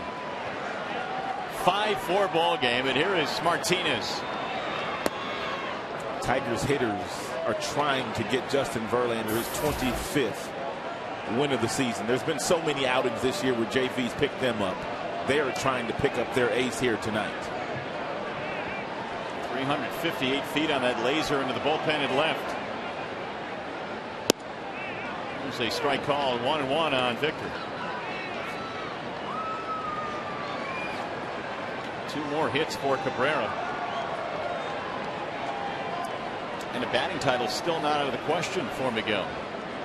He came in trailing Adrian Gonzalez, who was batting .341. He and Adrian Gonzalez both started their careers at about the same time in the Florida Marlins organization, and both are really good friends today.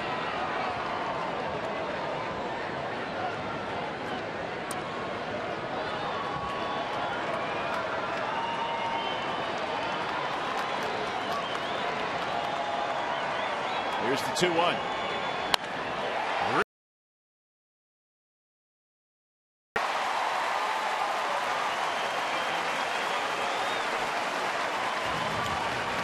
Let's go back and take a peek at Cabrera's home run. Take a look at the leverage and the power that he generates from his lower half. You can draw a line right down the center of his body, from the bill of the cap right down to the ground, and that's what you need to have when you do the kind of damage that the big fella has. There has to be really good balance. That's an 84-mile-per-hour breaking ball that got out of the ballpark in a hurry. And it draws the Tigers to within 1. They have the tying run at first base for Alex Avila. And he drives one in the air to center field. Jones on the run, still going back to the warning track. We have 2 really good center fielders in this ballpark tonight. Adam Jones has already won a Gold Glove in his career. Austin Jackson making a bid to win one this year. And all Austin can do is smile. I see you. And take a look at Jack Jones cruising on this play here. I mean, these guys are making plays look easy out there. Yeah, that's the key. They really do make them look easy. They're difficult people. Trust us. 2 gone. There's a strike on Johnny Peralta. So Avila hits the ball about 410 feet and ends up with nothing. The unforgiving center field wall here at Comerica Park.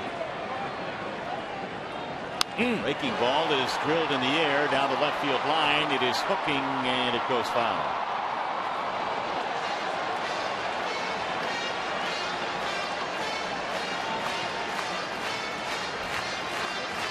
Verlander's thinking, come on, boys. I need a couple more. He has done his part. He has slowed down the Baltimore Orioles the last 3 innings.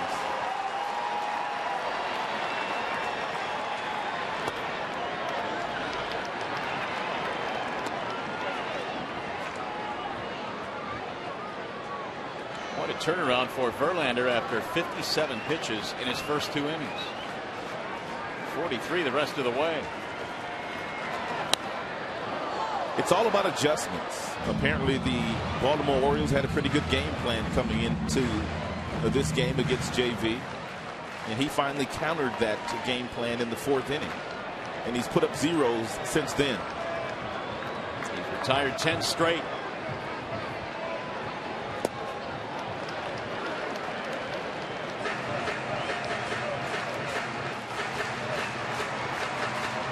Two balls, 2 strikes on Peralta. Tigers with 39 come from behind victories this year. Second only to the Boston Red Sox.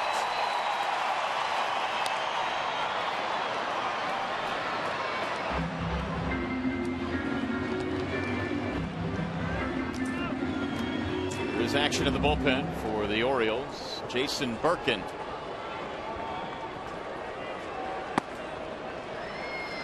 Eighth pitch coming up in this AB. And a bouncing ball back up the middle, and Hardy can't get it into center field. Martinez goes to second and stops there.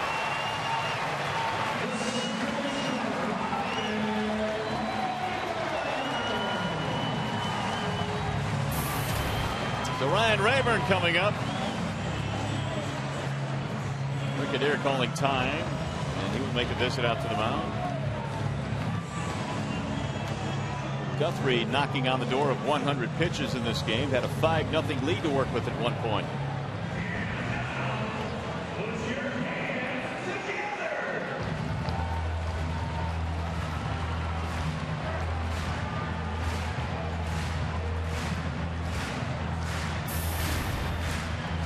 Hey fans, visit the official online shop of the Detroit Tigers at tigers.com. Browse the largest selection of authentic team gear, including the official Central Division Championship merchandise. Get your team gear straight from the source at the tigers.com shop. They've got their gear on here this evening. Here's Rayburn. Tying run at second base. Weeder's able to stop it. 1-0 on Rayburn. Don't know a whole lot about Angle in left field, but we do know Jones in center field and Markakis in right field have two of the better arms from their respective positions in the American League. And they're playing shallow. And Victor's running if there's a base hit in the outfield. He needs to get a good secondary lead. Bouncing ball. Oh, what a play there by Guthrie, who flags it to his right. Ending the inning. However, the Tigers are able to get one step closer. Miguel Cabrera goes deep. It was a line drive home run, and it's 5-4.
At 105, all kids 14 and under receive a Justin Verlander jigsaw puzzle. For tickets, call 866-66-TIGER or visit tigers.com. Justin Verlander, meanwhile, going back to the hill as we go to the 7th inning. And it's a 1-run game right now. Verlander needs to get through the 7th. Hopes his team can get him a run or two in the bottom. We'll take it from there. But first things first, top of the order coming up. Matt Engel leads it off. Justin has retired 10 straight.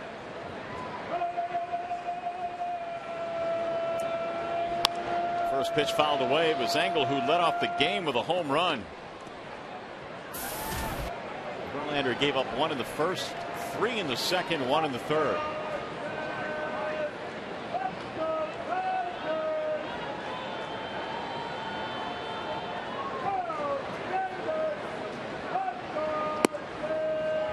There's a strike called. 0-2 on Matt Engel. And Verlander, one of the few pitchers in the major leagues that gets stronger as the game goes on.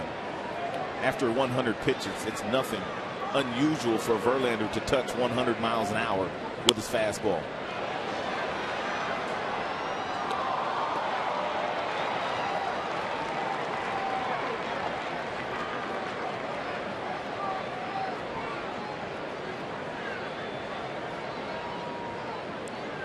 The 0-2 is outside. 1 ball, 2 strikes.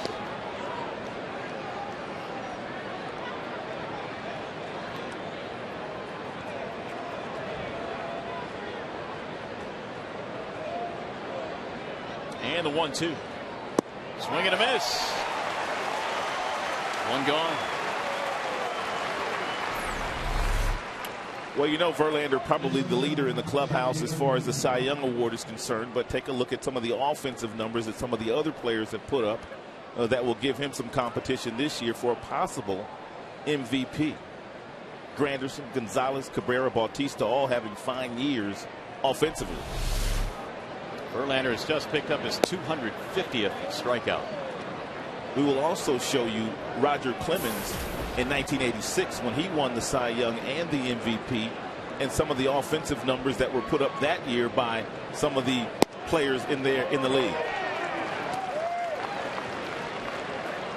1 ball, 1 strike. Yeah, there was some thought that maybe that year there weren't too many guys who were having good enough offensive seasons to win the award, but there were quite a few. Yes, there was. 2 balls and 1 strike. Just as there are this year. And I'm sure a lot of those guys that voted in '86 have a vote this year. And the 2-1. 2-2 on J.J. Hardy.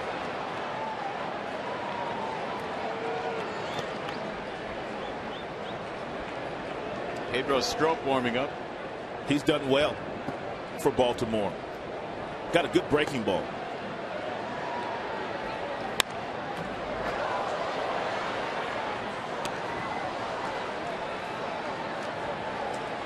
That last one 100 miles an hour. It's not unusual for him.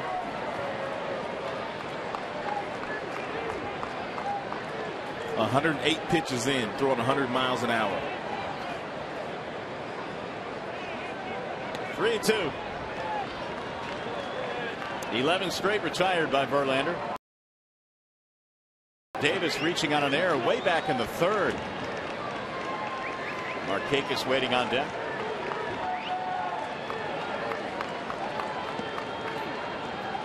And the 3-2. Bouncing ball to short. Johnny Peralta right there. 2 gone. Well, here are your top 5 back in 1986 when Clemens won the award. Don Mattingly hit .352 that year with 31 homers, didn't win it. Jim Rice had a good year. George Bell 31 homers. Barfield 40 home runs. So I guess what we're saying is that there were some pretty good offensive numbers this year, and Clemens still got both the Cy Young and the MVP, a lot like what Verlander's up against here in 2011. Yeah, there are 4 or 5 guys that have certainly numbers that are worthy of the award. 1 ball, no strikes on Markakis.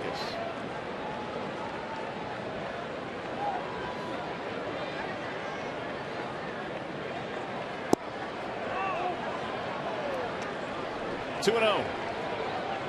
99 in that last one from JV. 12 straight retired. 6 strikeouts tonight.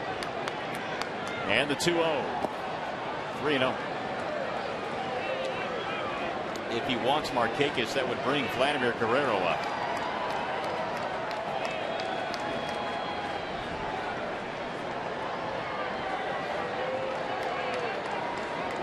.115 thrown now by Verlander. You see a good portion of those in innings 1 and 2.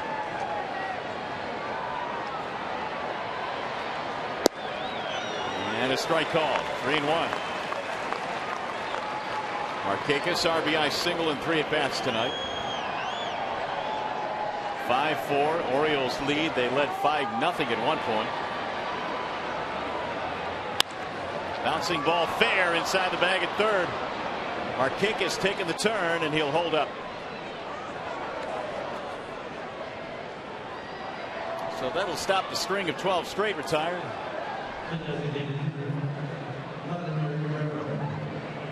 And it's going to bring up Vladimir Guerrero.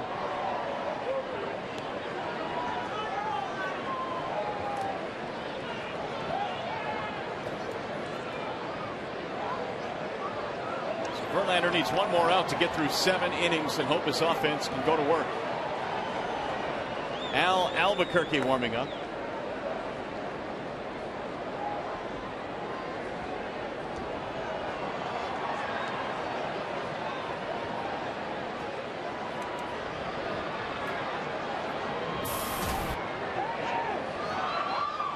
One for 3 for Guerrero. Quick throw back.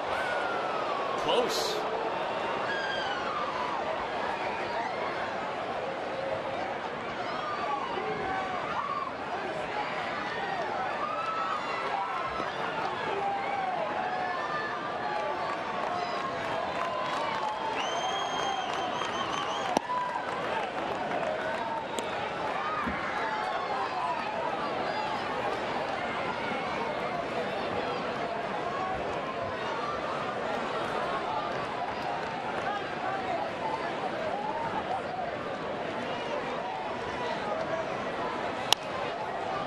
That'll get back out of play down the right field line.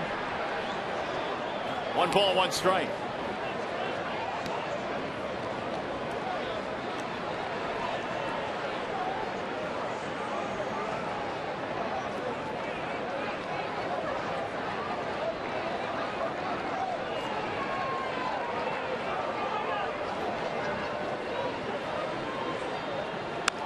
Little chopper back to the mound. Verlander has it.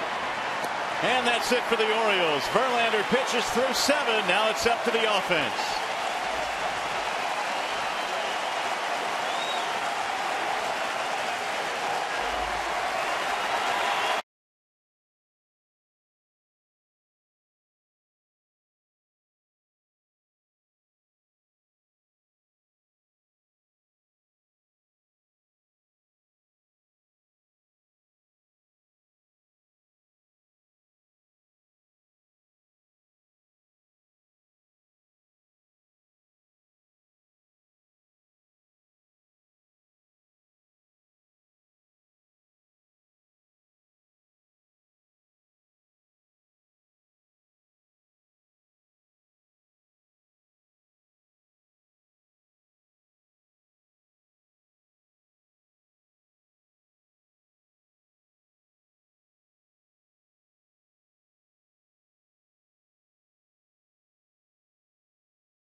Against the Indians this Monday through Wednesday each night at 7:05. For tickets, call 866-66-TIGER or visit tigers.com.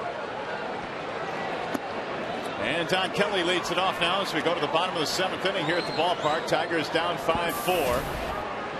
More than likely Justin Verlander done for the night. Tigers need to get him some runs here. Popped up foul back out of play. 120 pitches tonight for Verlander. Guthrie meanwhile trying to hold on to this lead. At one point it was 5-0. Cabrera's homer in the 6th inning brought him to within 1. Kelly takes outside. Yeah, Tigers are playing for a lot. Not only Verlander's 25th victory of the season, but they're also trying to keep pace with the Texas Rangers. The Rangers have already won their game today.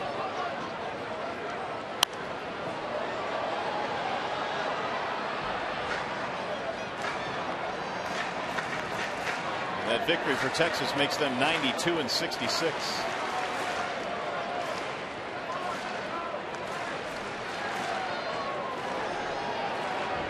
Here's the 1-2. Slap to left field and down, a base hit. Kelly is aboard.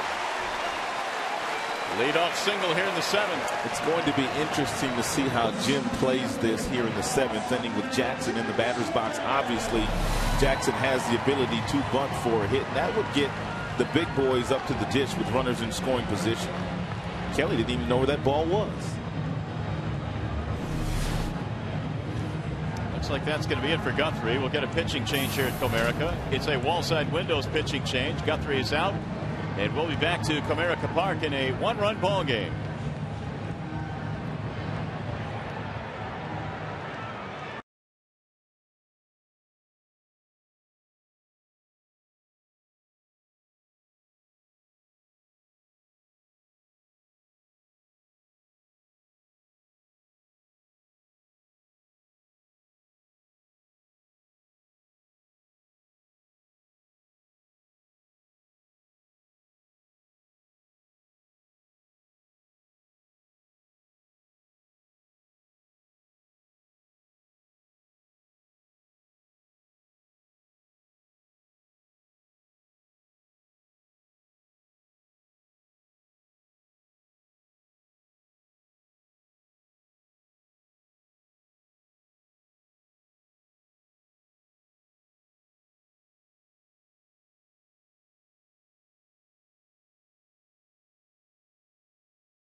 Out of the lead, at least for the time being. Guthrie is done for the night, and Pedro Strop is about to take over. You look at the numbers on Guthrie. He went 6 innings in this game, 4 runs. Tigers battled Guthrie here tonight. Guthrie has had a lot of success against the Tigers in 6 prior starts. The earned run averaged at 360, and he had pitched really good baseball here in Comerica Park.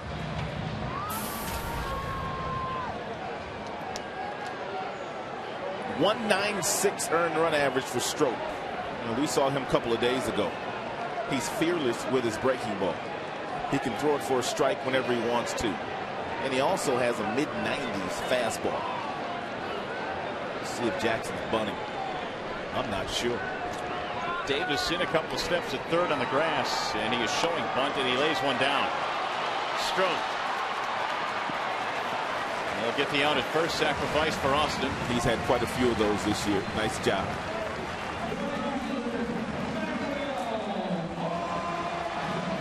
Bring up Ordonez. Here's that situation where you wish the Tigers weren't afraid to steal third base on occasion. It's easier to steal third than it is to steal second. Kelly's got a lot of room at second base, and I'm thinking about getting the top. Tigers with only 1 steal of third base all year, and the guy standing in the batter's box was the one that stole third base, Magglio Ordonez. Is it risky? Yes. Fouled off 0-1. But it's a good play.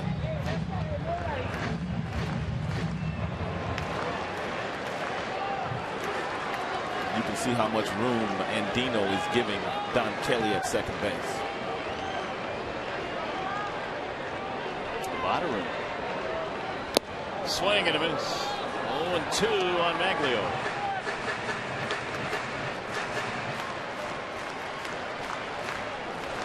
Ordonez, strikeout, ground out, fly out. Trying to help Verlander out. And also continue his hitting streak. We just had 15 straight. Bouncing ball and a broken bat to short. J.J. Hardy has it. Runner will advance to third with 2 outs.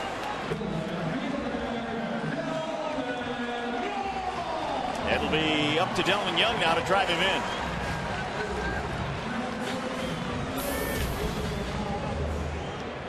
Delman bats .294 with men in scoring position. Strop in relief of the starter Guthrie here in the 7th. Swing and a miss. There's that slide piece at 83 miles an hour.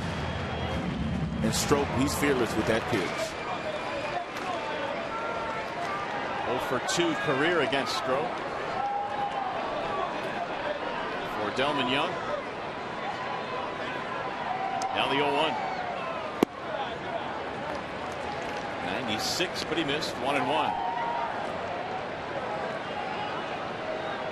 Guthrie gave up the leadoff single to Don Kelly and then was lifted. Justin Verlander gave up 5 runs early and then was in shutdown mode. 1-2. Strop, a former Texas Ranger. Pitched for the Rangers last year. 15 appearances. How'd he get away from Texas? Well, he had an ERA of over 10. Oh, that'll get you. That'll get you walking papers. Just saying. Bouncing ball up the middle. Hardy has it. And the inning's over. So the Tigers threaten to not score. They leave a man at third. Tigers baseball presented by Bell Tire.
Verlander got off to a little bit of a sluggish start, and the Baltimore Orioles hitters had a pretty good game plan. They hit some fastballs early, a couple of home runs on fastballs, one by Angle, also one by Reynolds. Then Verlander settled in about the 4th inning. He started getting on top of that breaking ball. It had some good depth. The fastball was explosive.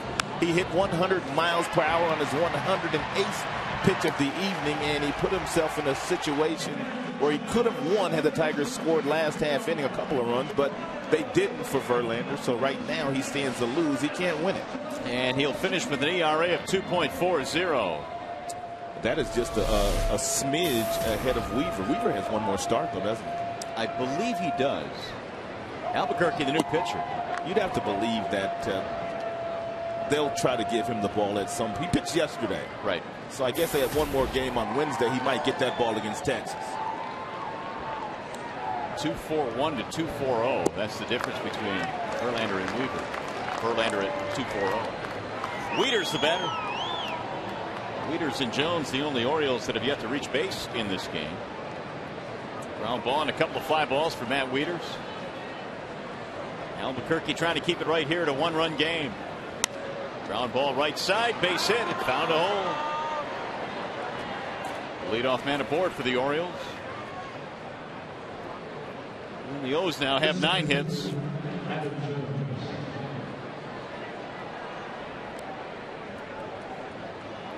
Only their second hit of the last 5 innings, though. Here's Jones. He's 0 for 3.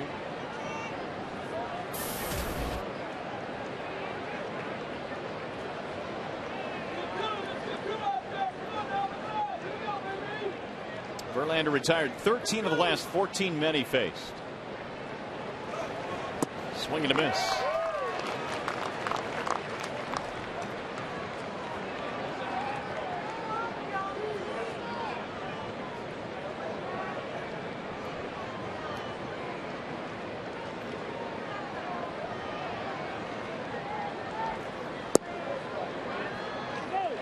Don't think he went around. He did not. It didn't look like it.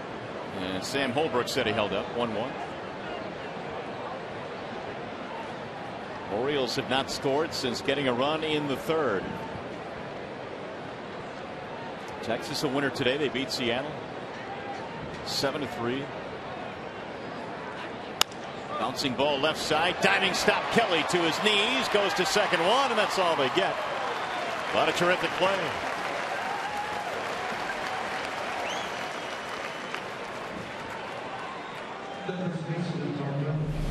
Adam Jones has been robbed basically 3 times in this game. One to center field. Maglio took a double away from him out in that triangle out in right center field. DK diving, taking a knock away from Adam Jones. Not Adam's day.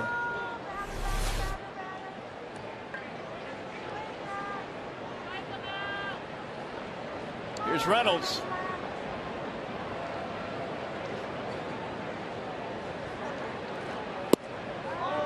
Albuquerque missing. Reynolds a home run tonight, 1 for 3. He's also fanned a couple of times. The Orioles hit 2 home runs against Verlander, Engel and Reynolds.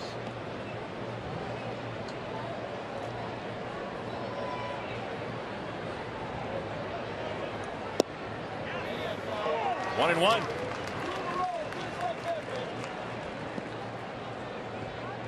Tigers will have Cabrera, Martinez, and Avila in the 8th.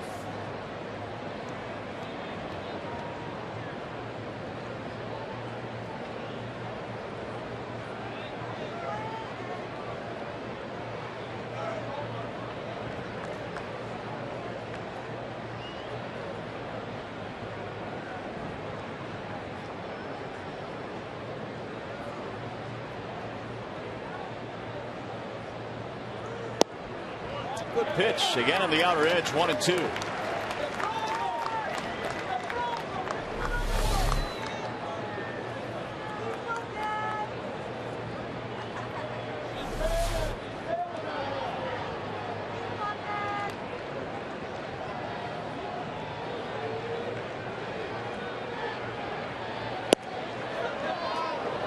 Two balls, 2 strikes. Albuquerque pitched a couple of days ago. Leland saying that his plan was to have him pitch tonight and tomorrow. See how he reacts to back-to-back days. What a tremendous weapon this guy could be with all of the strikeouts he has recorded this year. Awfully big part of the postseason roster. Runner goes, swing and a miss. Throw down to second. Tag out at second base. Strike him out, throw him out. Hitting over. A scoreless 8 for Albuquerque. To the bottom we go, where Miguel Cabrera will lead it on.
Half of the 8th inning, and the Tigers are trailing by 1. It's now time for the Coors Light Cold Hard Blast, and we know he can tie the game up with one swing of the bat. He hit a solo shot against Guthrie. His last time up was a breaking ball drilled into the Tigers bullpen, and it got out in a hurry. Cabrera, Martinez, Avila in the bottom of the 8th. 5-4 in favor of Baltimore. 2 for 3 tonight for Miguel.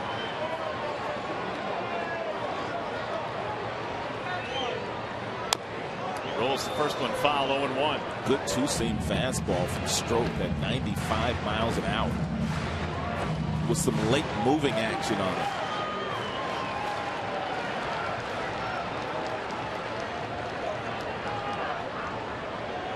Cabrera, 2 more hits tonight, has this average up to 338. The 0-1. Drill to center field, base hit. All he does is hit. Stroke has a great breaking ball, but when a hitter like Cabrera is standing in the batter's box, you tend to try to make too good a pitch, and then you just hang the breaking ball. This one's just kind of spinning. Cabrera barely picks the foot up and drills the ball right back up the box.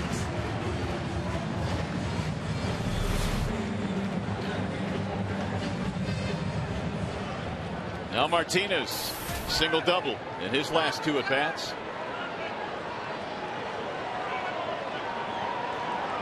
Tigers have 8 hits. Cabrera and Victor have 5 of them.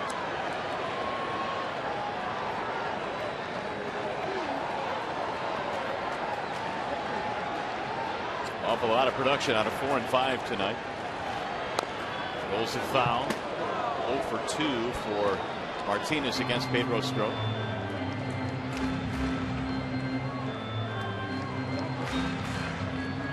Tigers fell behind 5-zip, and then they got 1 in the 3rd, 2 in the 4th, and 1 in the 6th.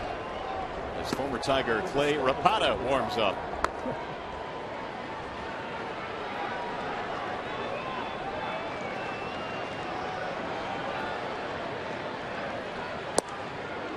Stroke missing away, 1-1.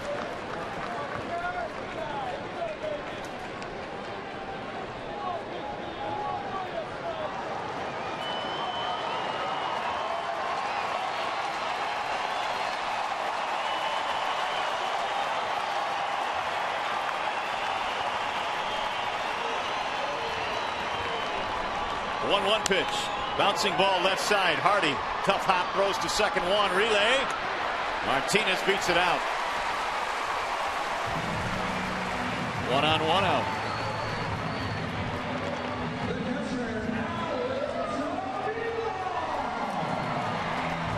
Martinez did all he could to make sure he beat that relay throw. As we mentioned, he's not been running very well, but he was busting it down the line, and he'll come out of the game now for Will Rhymes.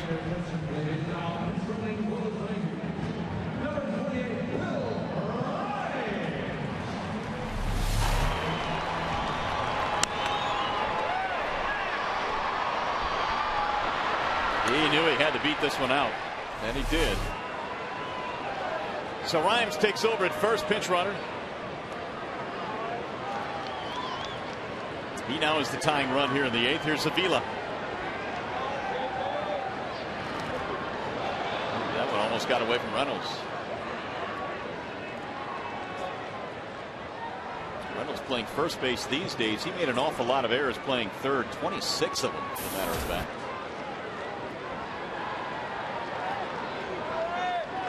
Avila with an RBI, 78 for the year.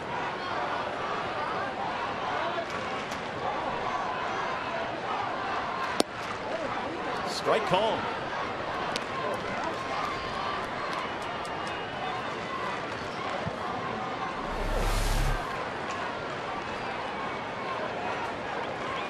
Mr. Foxstrike says touch outside. Yeah. Yeah, he did.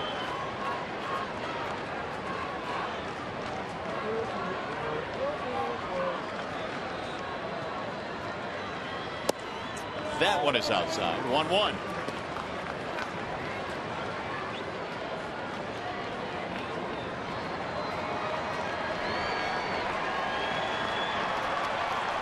Alex, a good long look down at third at Gene Lamont. Tigers down by a run here in the 8th. 1 on, 1 out. And a crowd of over 44,000 making some noise now. Outside again. Stroke took over in the 7th. Got the final 3 outs after the leadoff single was given up by Guthrie. Tigers again a leadoff single here in the 8th.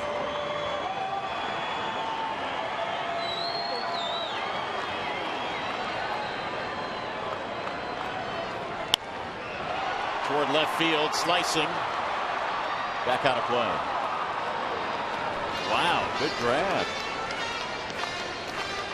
Hand it over.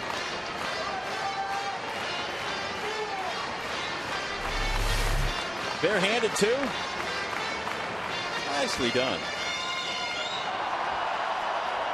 Building up some points too. Here you go, honey. It's not often a fan will get 2 replays.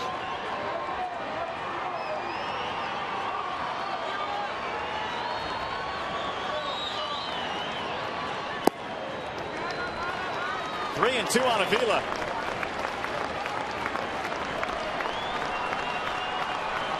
Meanwhile, Peralta waiting on deck.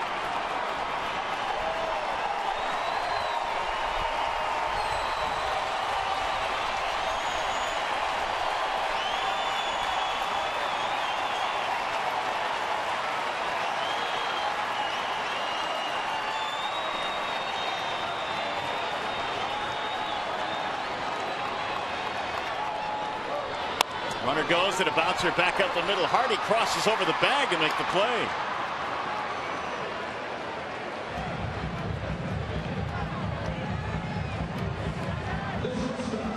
Rhymes gets to second. Well, with Rhymes on the move, Hardy's going to cover the bag. And Dino kind of held his ground, so that allowed Hardy to go on the other side of the bag to make the play to get the out at first.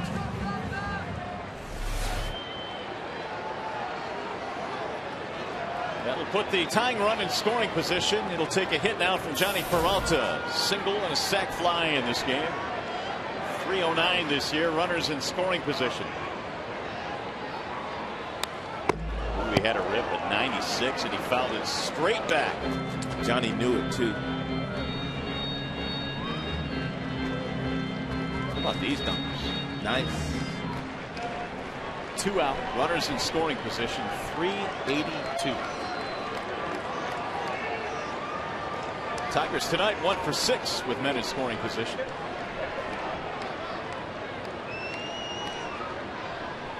Look out. 96 at your chin. That's old-fashioned baseball right there. Guy take a big swing like Peralta did on that first fastball. Next one, okay. Take a look at this one.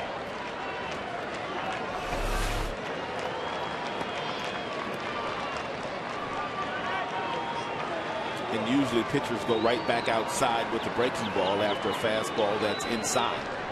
We'll see what Strope and Wieters are thinking. There's a base hit to left field. Here comes Rhymes. Angles throw. Not in time. Peralta gets to second. It's a 5-5 game. Nothing more rewarding than a guy knocking you down. You come back, get a big knock.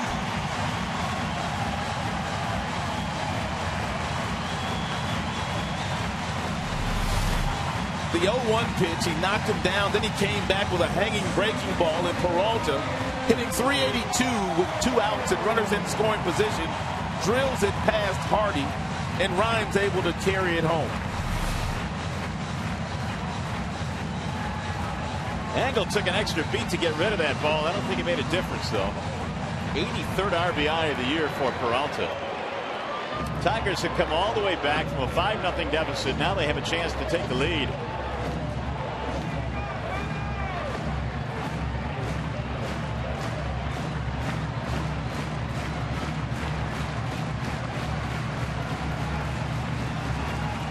More action in the bullpen. Clay Rapata joined by Jason Birkin, the right-hander.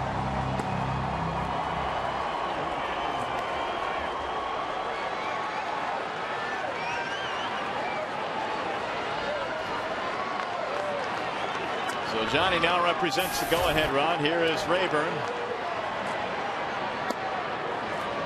0-1 to Ryan.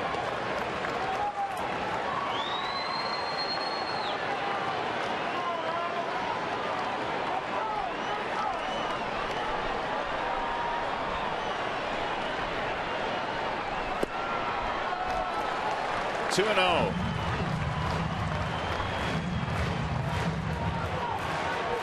Strop, 26 years of age, out of San Cristobal in the Dominican Republic. Texas, his only other big league time.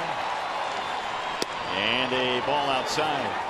3-0. Would not be shocked to see Jim turn Rayburn loose here. 3 balls, no strikes.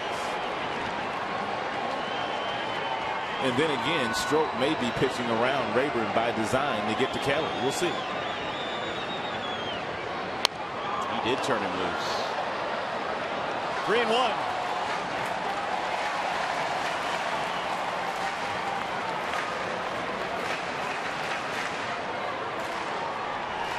Each team now with 5 runs on 9 hits. Verlander cannot win, but he cannot lose. Popped him up. First base side, Reynolds to end the inning. However, the Tigers able to tie it up. They get a couple of hits in the inning, but it was Peralta's with 2 outs that ties the game.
Card numbers look right now. Boston pounded today by the New York Yankees. They beat John Lester pretty good. Tampa 2 out, Angels 3 out, pending the outcome of their games. Daniel Schlereth is the new pitcher now for the Tigers. Daniel has pitched well. He has held left-handers to a 157 batting average with only 2 home runs hit against him, and more than likely that's exactly what Daniel will do once he's on the playoff roster. He will pitch mostly to left-handed batters.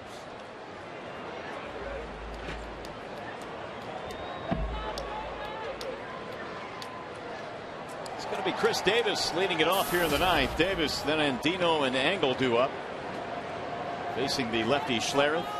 Albuquerque came on for a scoreless 8th.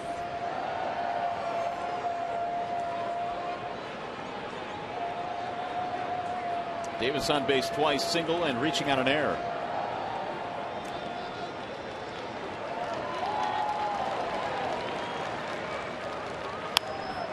Fouls away the first pitch, 0-1.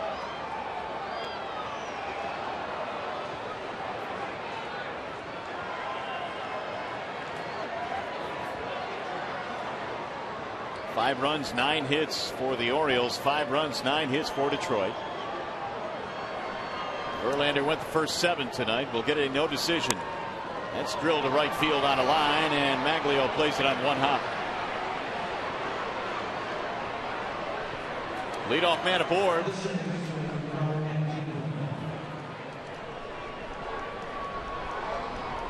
And now the number 9 hitter Andino. We'll see if he's up there sacrificing.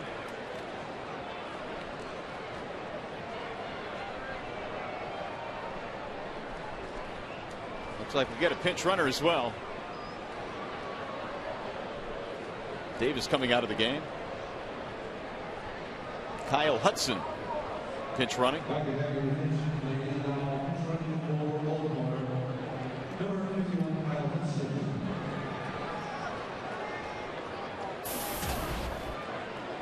Kelly comes in tied at third on the grass. Andino singled, scored in the second. Andino, if he is bunting, will be bunting down toward Cabrera at first base because he's holding the runner on. Ball one. He has 8 sacrifice bunts this year, which leads their club by a pretty good margin. Orioles now have 10 hits.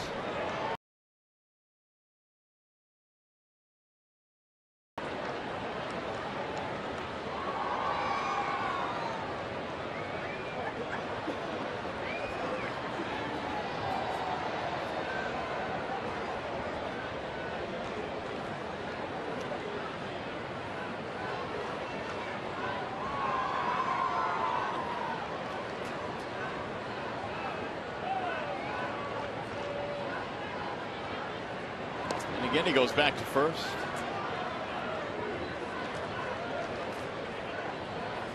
Leadoff single by Davis. Hudson has come on a pinch run.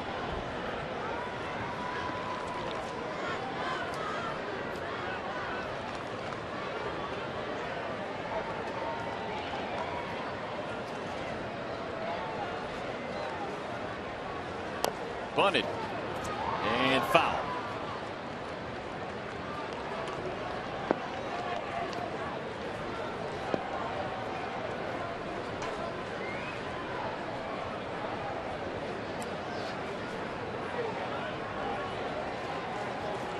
One ball, one strike on Andino.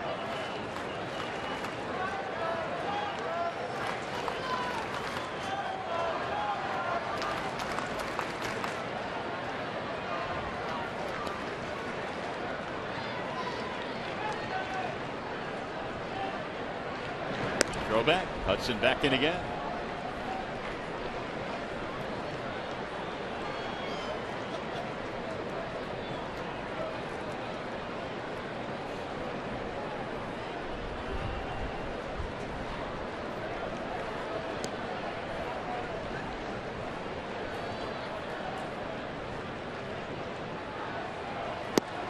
Let that one go by, and a strike is called, and now it's 1-2 on Andino.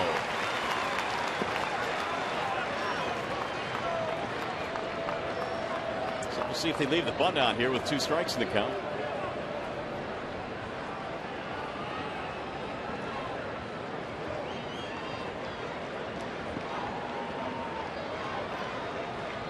Hudson played at 3 separate levels this year. The runner at first base, single A, double A, triple A. It'll bounce in. 2 balls, 2 strikes.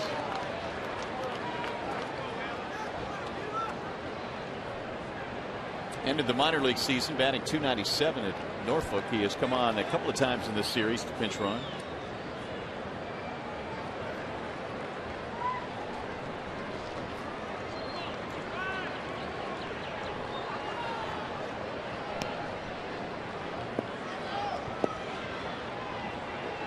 Here's the 2-2. It gets away from Avila. He can't find it. Hudson goes to second, and now he's going to try and get to third. Here comes Avila's throw. He's in there. A strikeout, and the worst possible result. It got away from Alex, and he couldn't find it.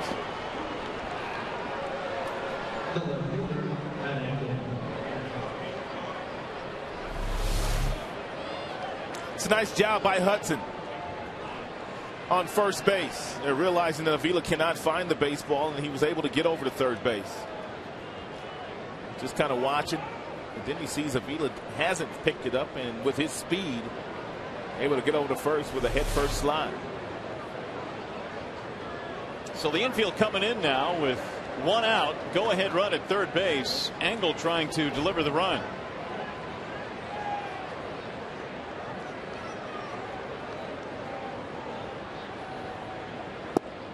Ball one.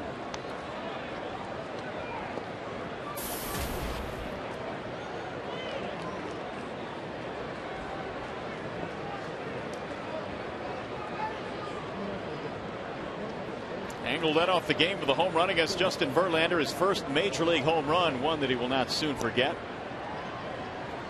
He has scored a couple of runs. Squeeze is on. It's bunted, and they'll get the run in. Executed by Engel, and the Orioles have taken the lead.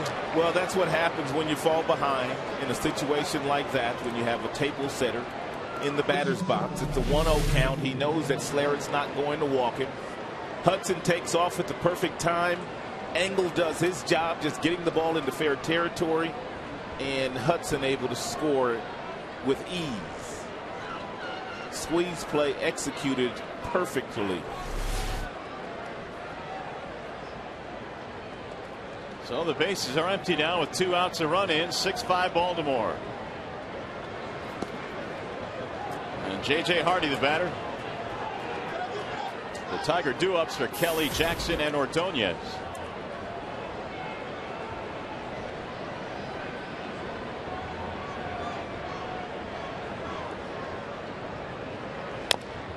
Tap foul.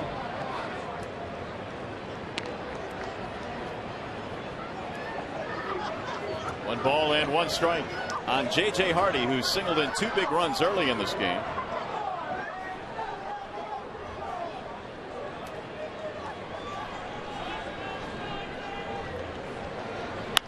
Ground ball to short. Peralta to his left scoops it up. Hardy is out. And that's all for the Orioles. We go to the bottom of the 9th. Need 1 to tie, 2 to win.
Heading to the bottom of the 9th, Matt Engel, Mark Reynolds each have homered in this game for the Baltimore Orioles. Cabrera 3 for 4 with a couple of runs scored, batting .339 now. And Justin Verlander 100 pitches in this start, beyond 100 actually, and so he's gone every start this year with 100 or more, and he finishes the season with 250 strikeouts and 24 wins. He'll get a no decision in this game as Kevin Gregg takes over on the mound. Well, Gregg's numbers aren't all that great. He's blown 7 saves this year. He's lost 3 games.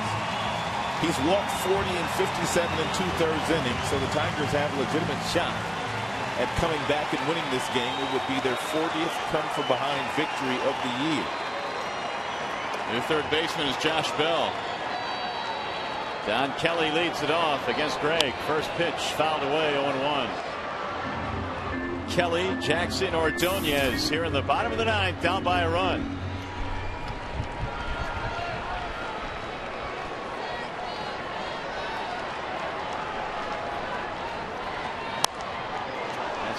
back out of play, 0-2.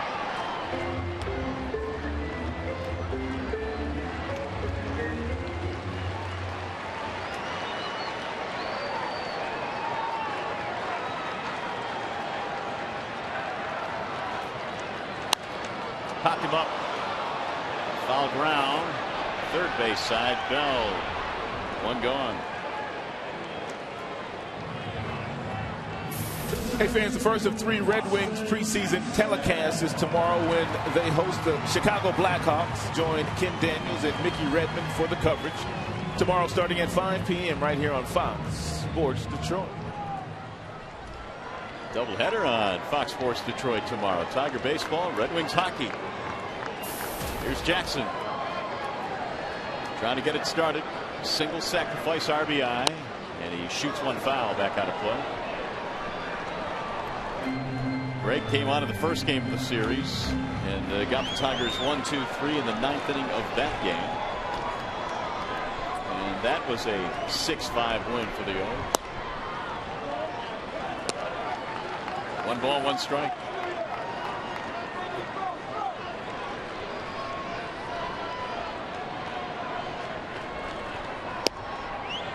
Right at the knees.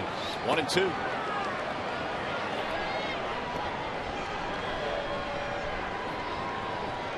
Greg saved 37 in Toronto last year.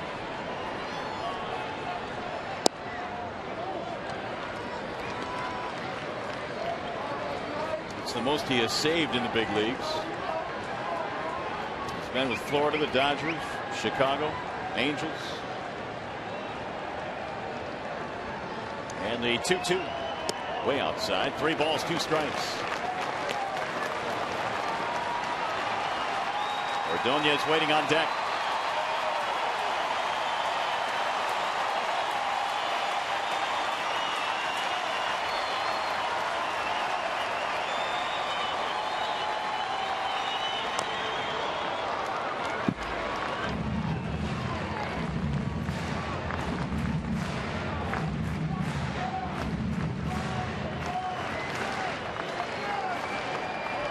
Kevin Gregg replacing Stroke.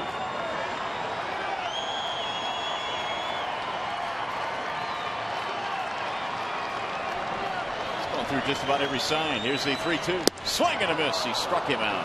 He found the one he liked.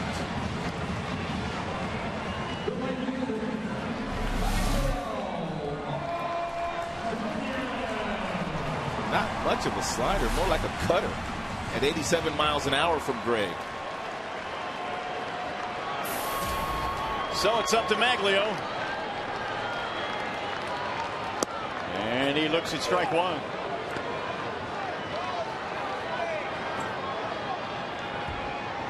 Maglio, maybe his last chance to extend his 15-game streak.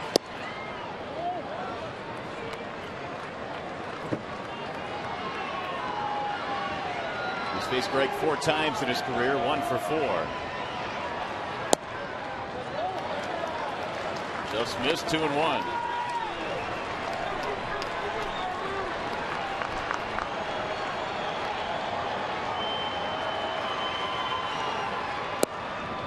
Missed again. 3-1. Not by a whole lot either. Trying to get it to Delman Young. Foul back. 3-2 on Ordonez.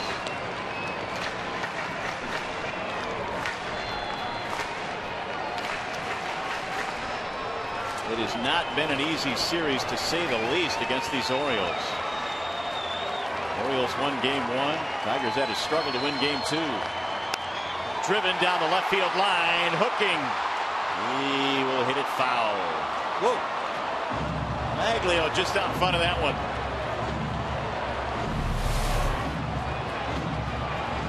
Greg made a mistake with that cutter. Tried to lean it fair.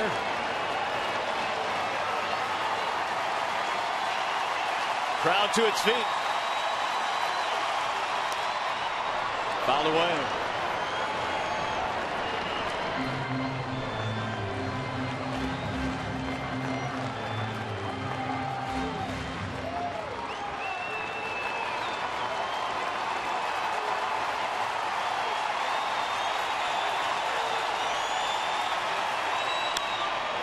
hits into center field. Maglio keeps it alive.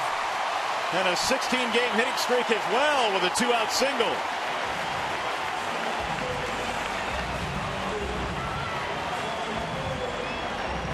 So we'll get a pinch runner now. Danny Worth will come on.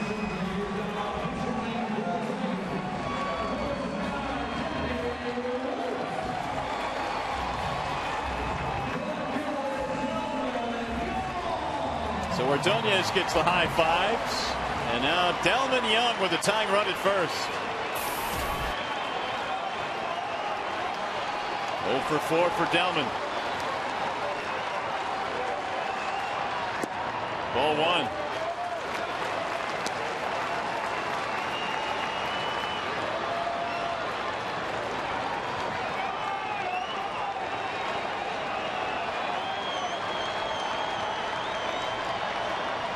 Swing and a miss. 1 ball, 1 strike. Young not trying to hit a single. He is trying to send the Tigers faithful home happy. 2 walk-offs for Delman in his career.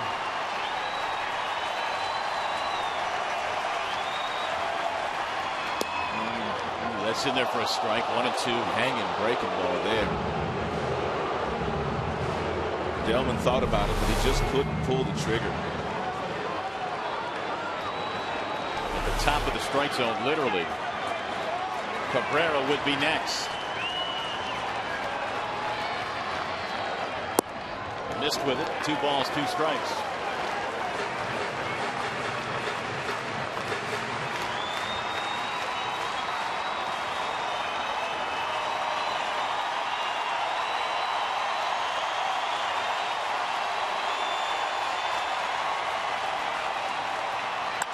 Driven to center field. Jones on the run, and he'll get there for the final out of the game. Delman hit it hard, but Adam Jones runs it down, and the Orioles have won 2 of the first 3 games in this 4-game series. Final score tonight, Orioles win at 6-5. Back with more from Comerica Park.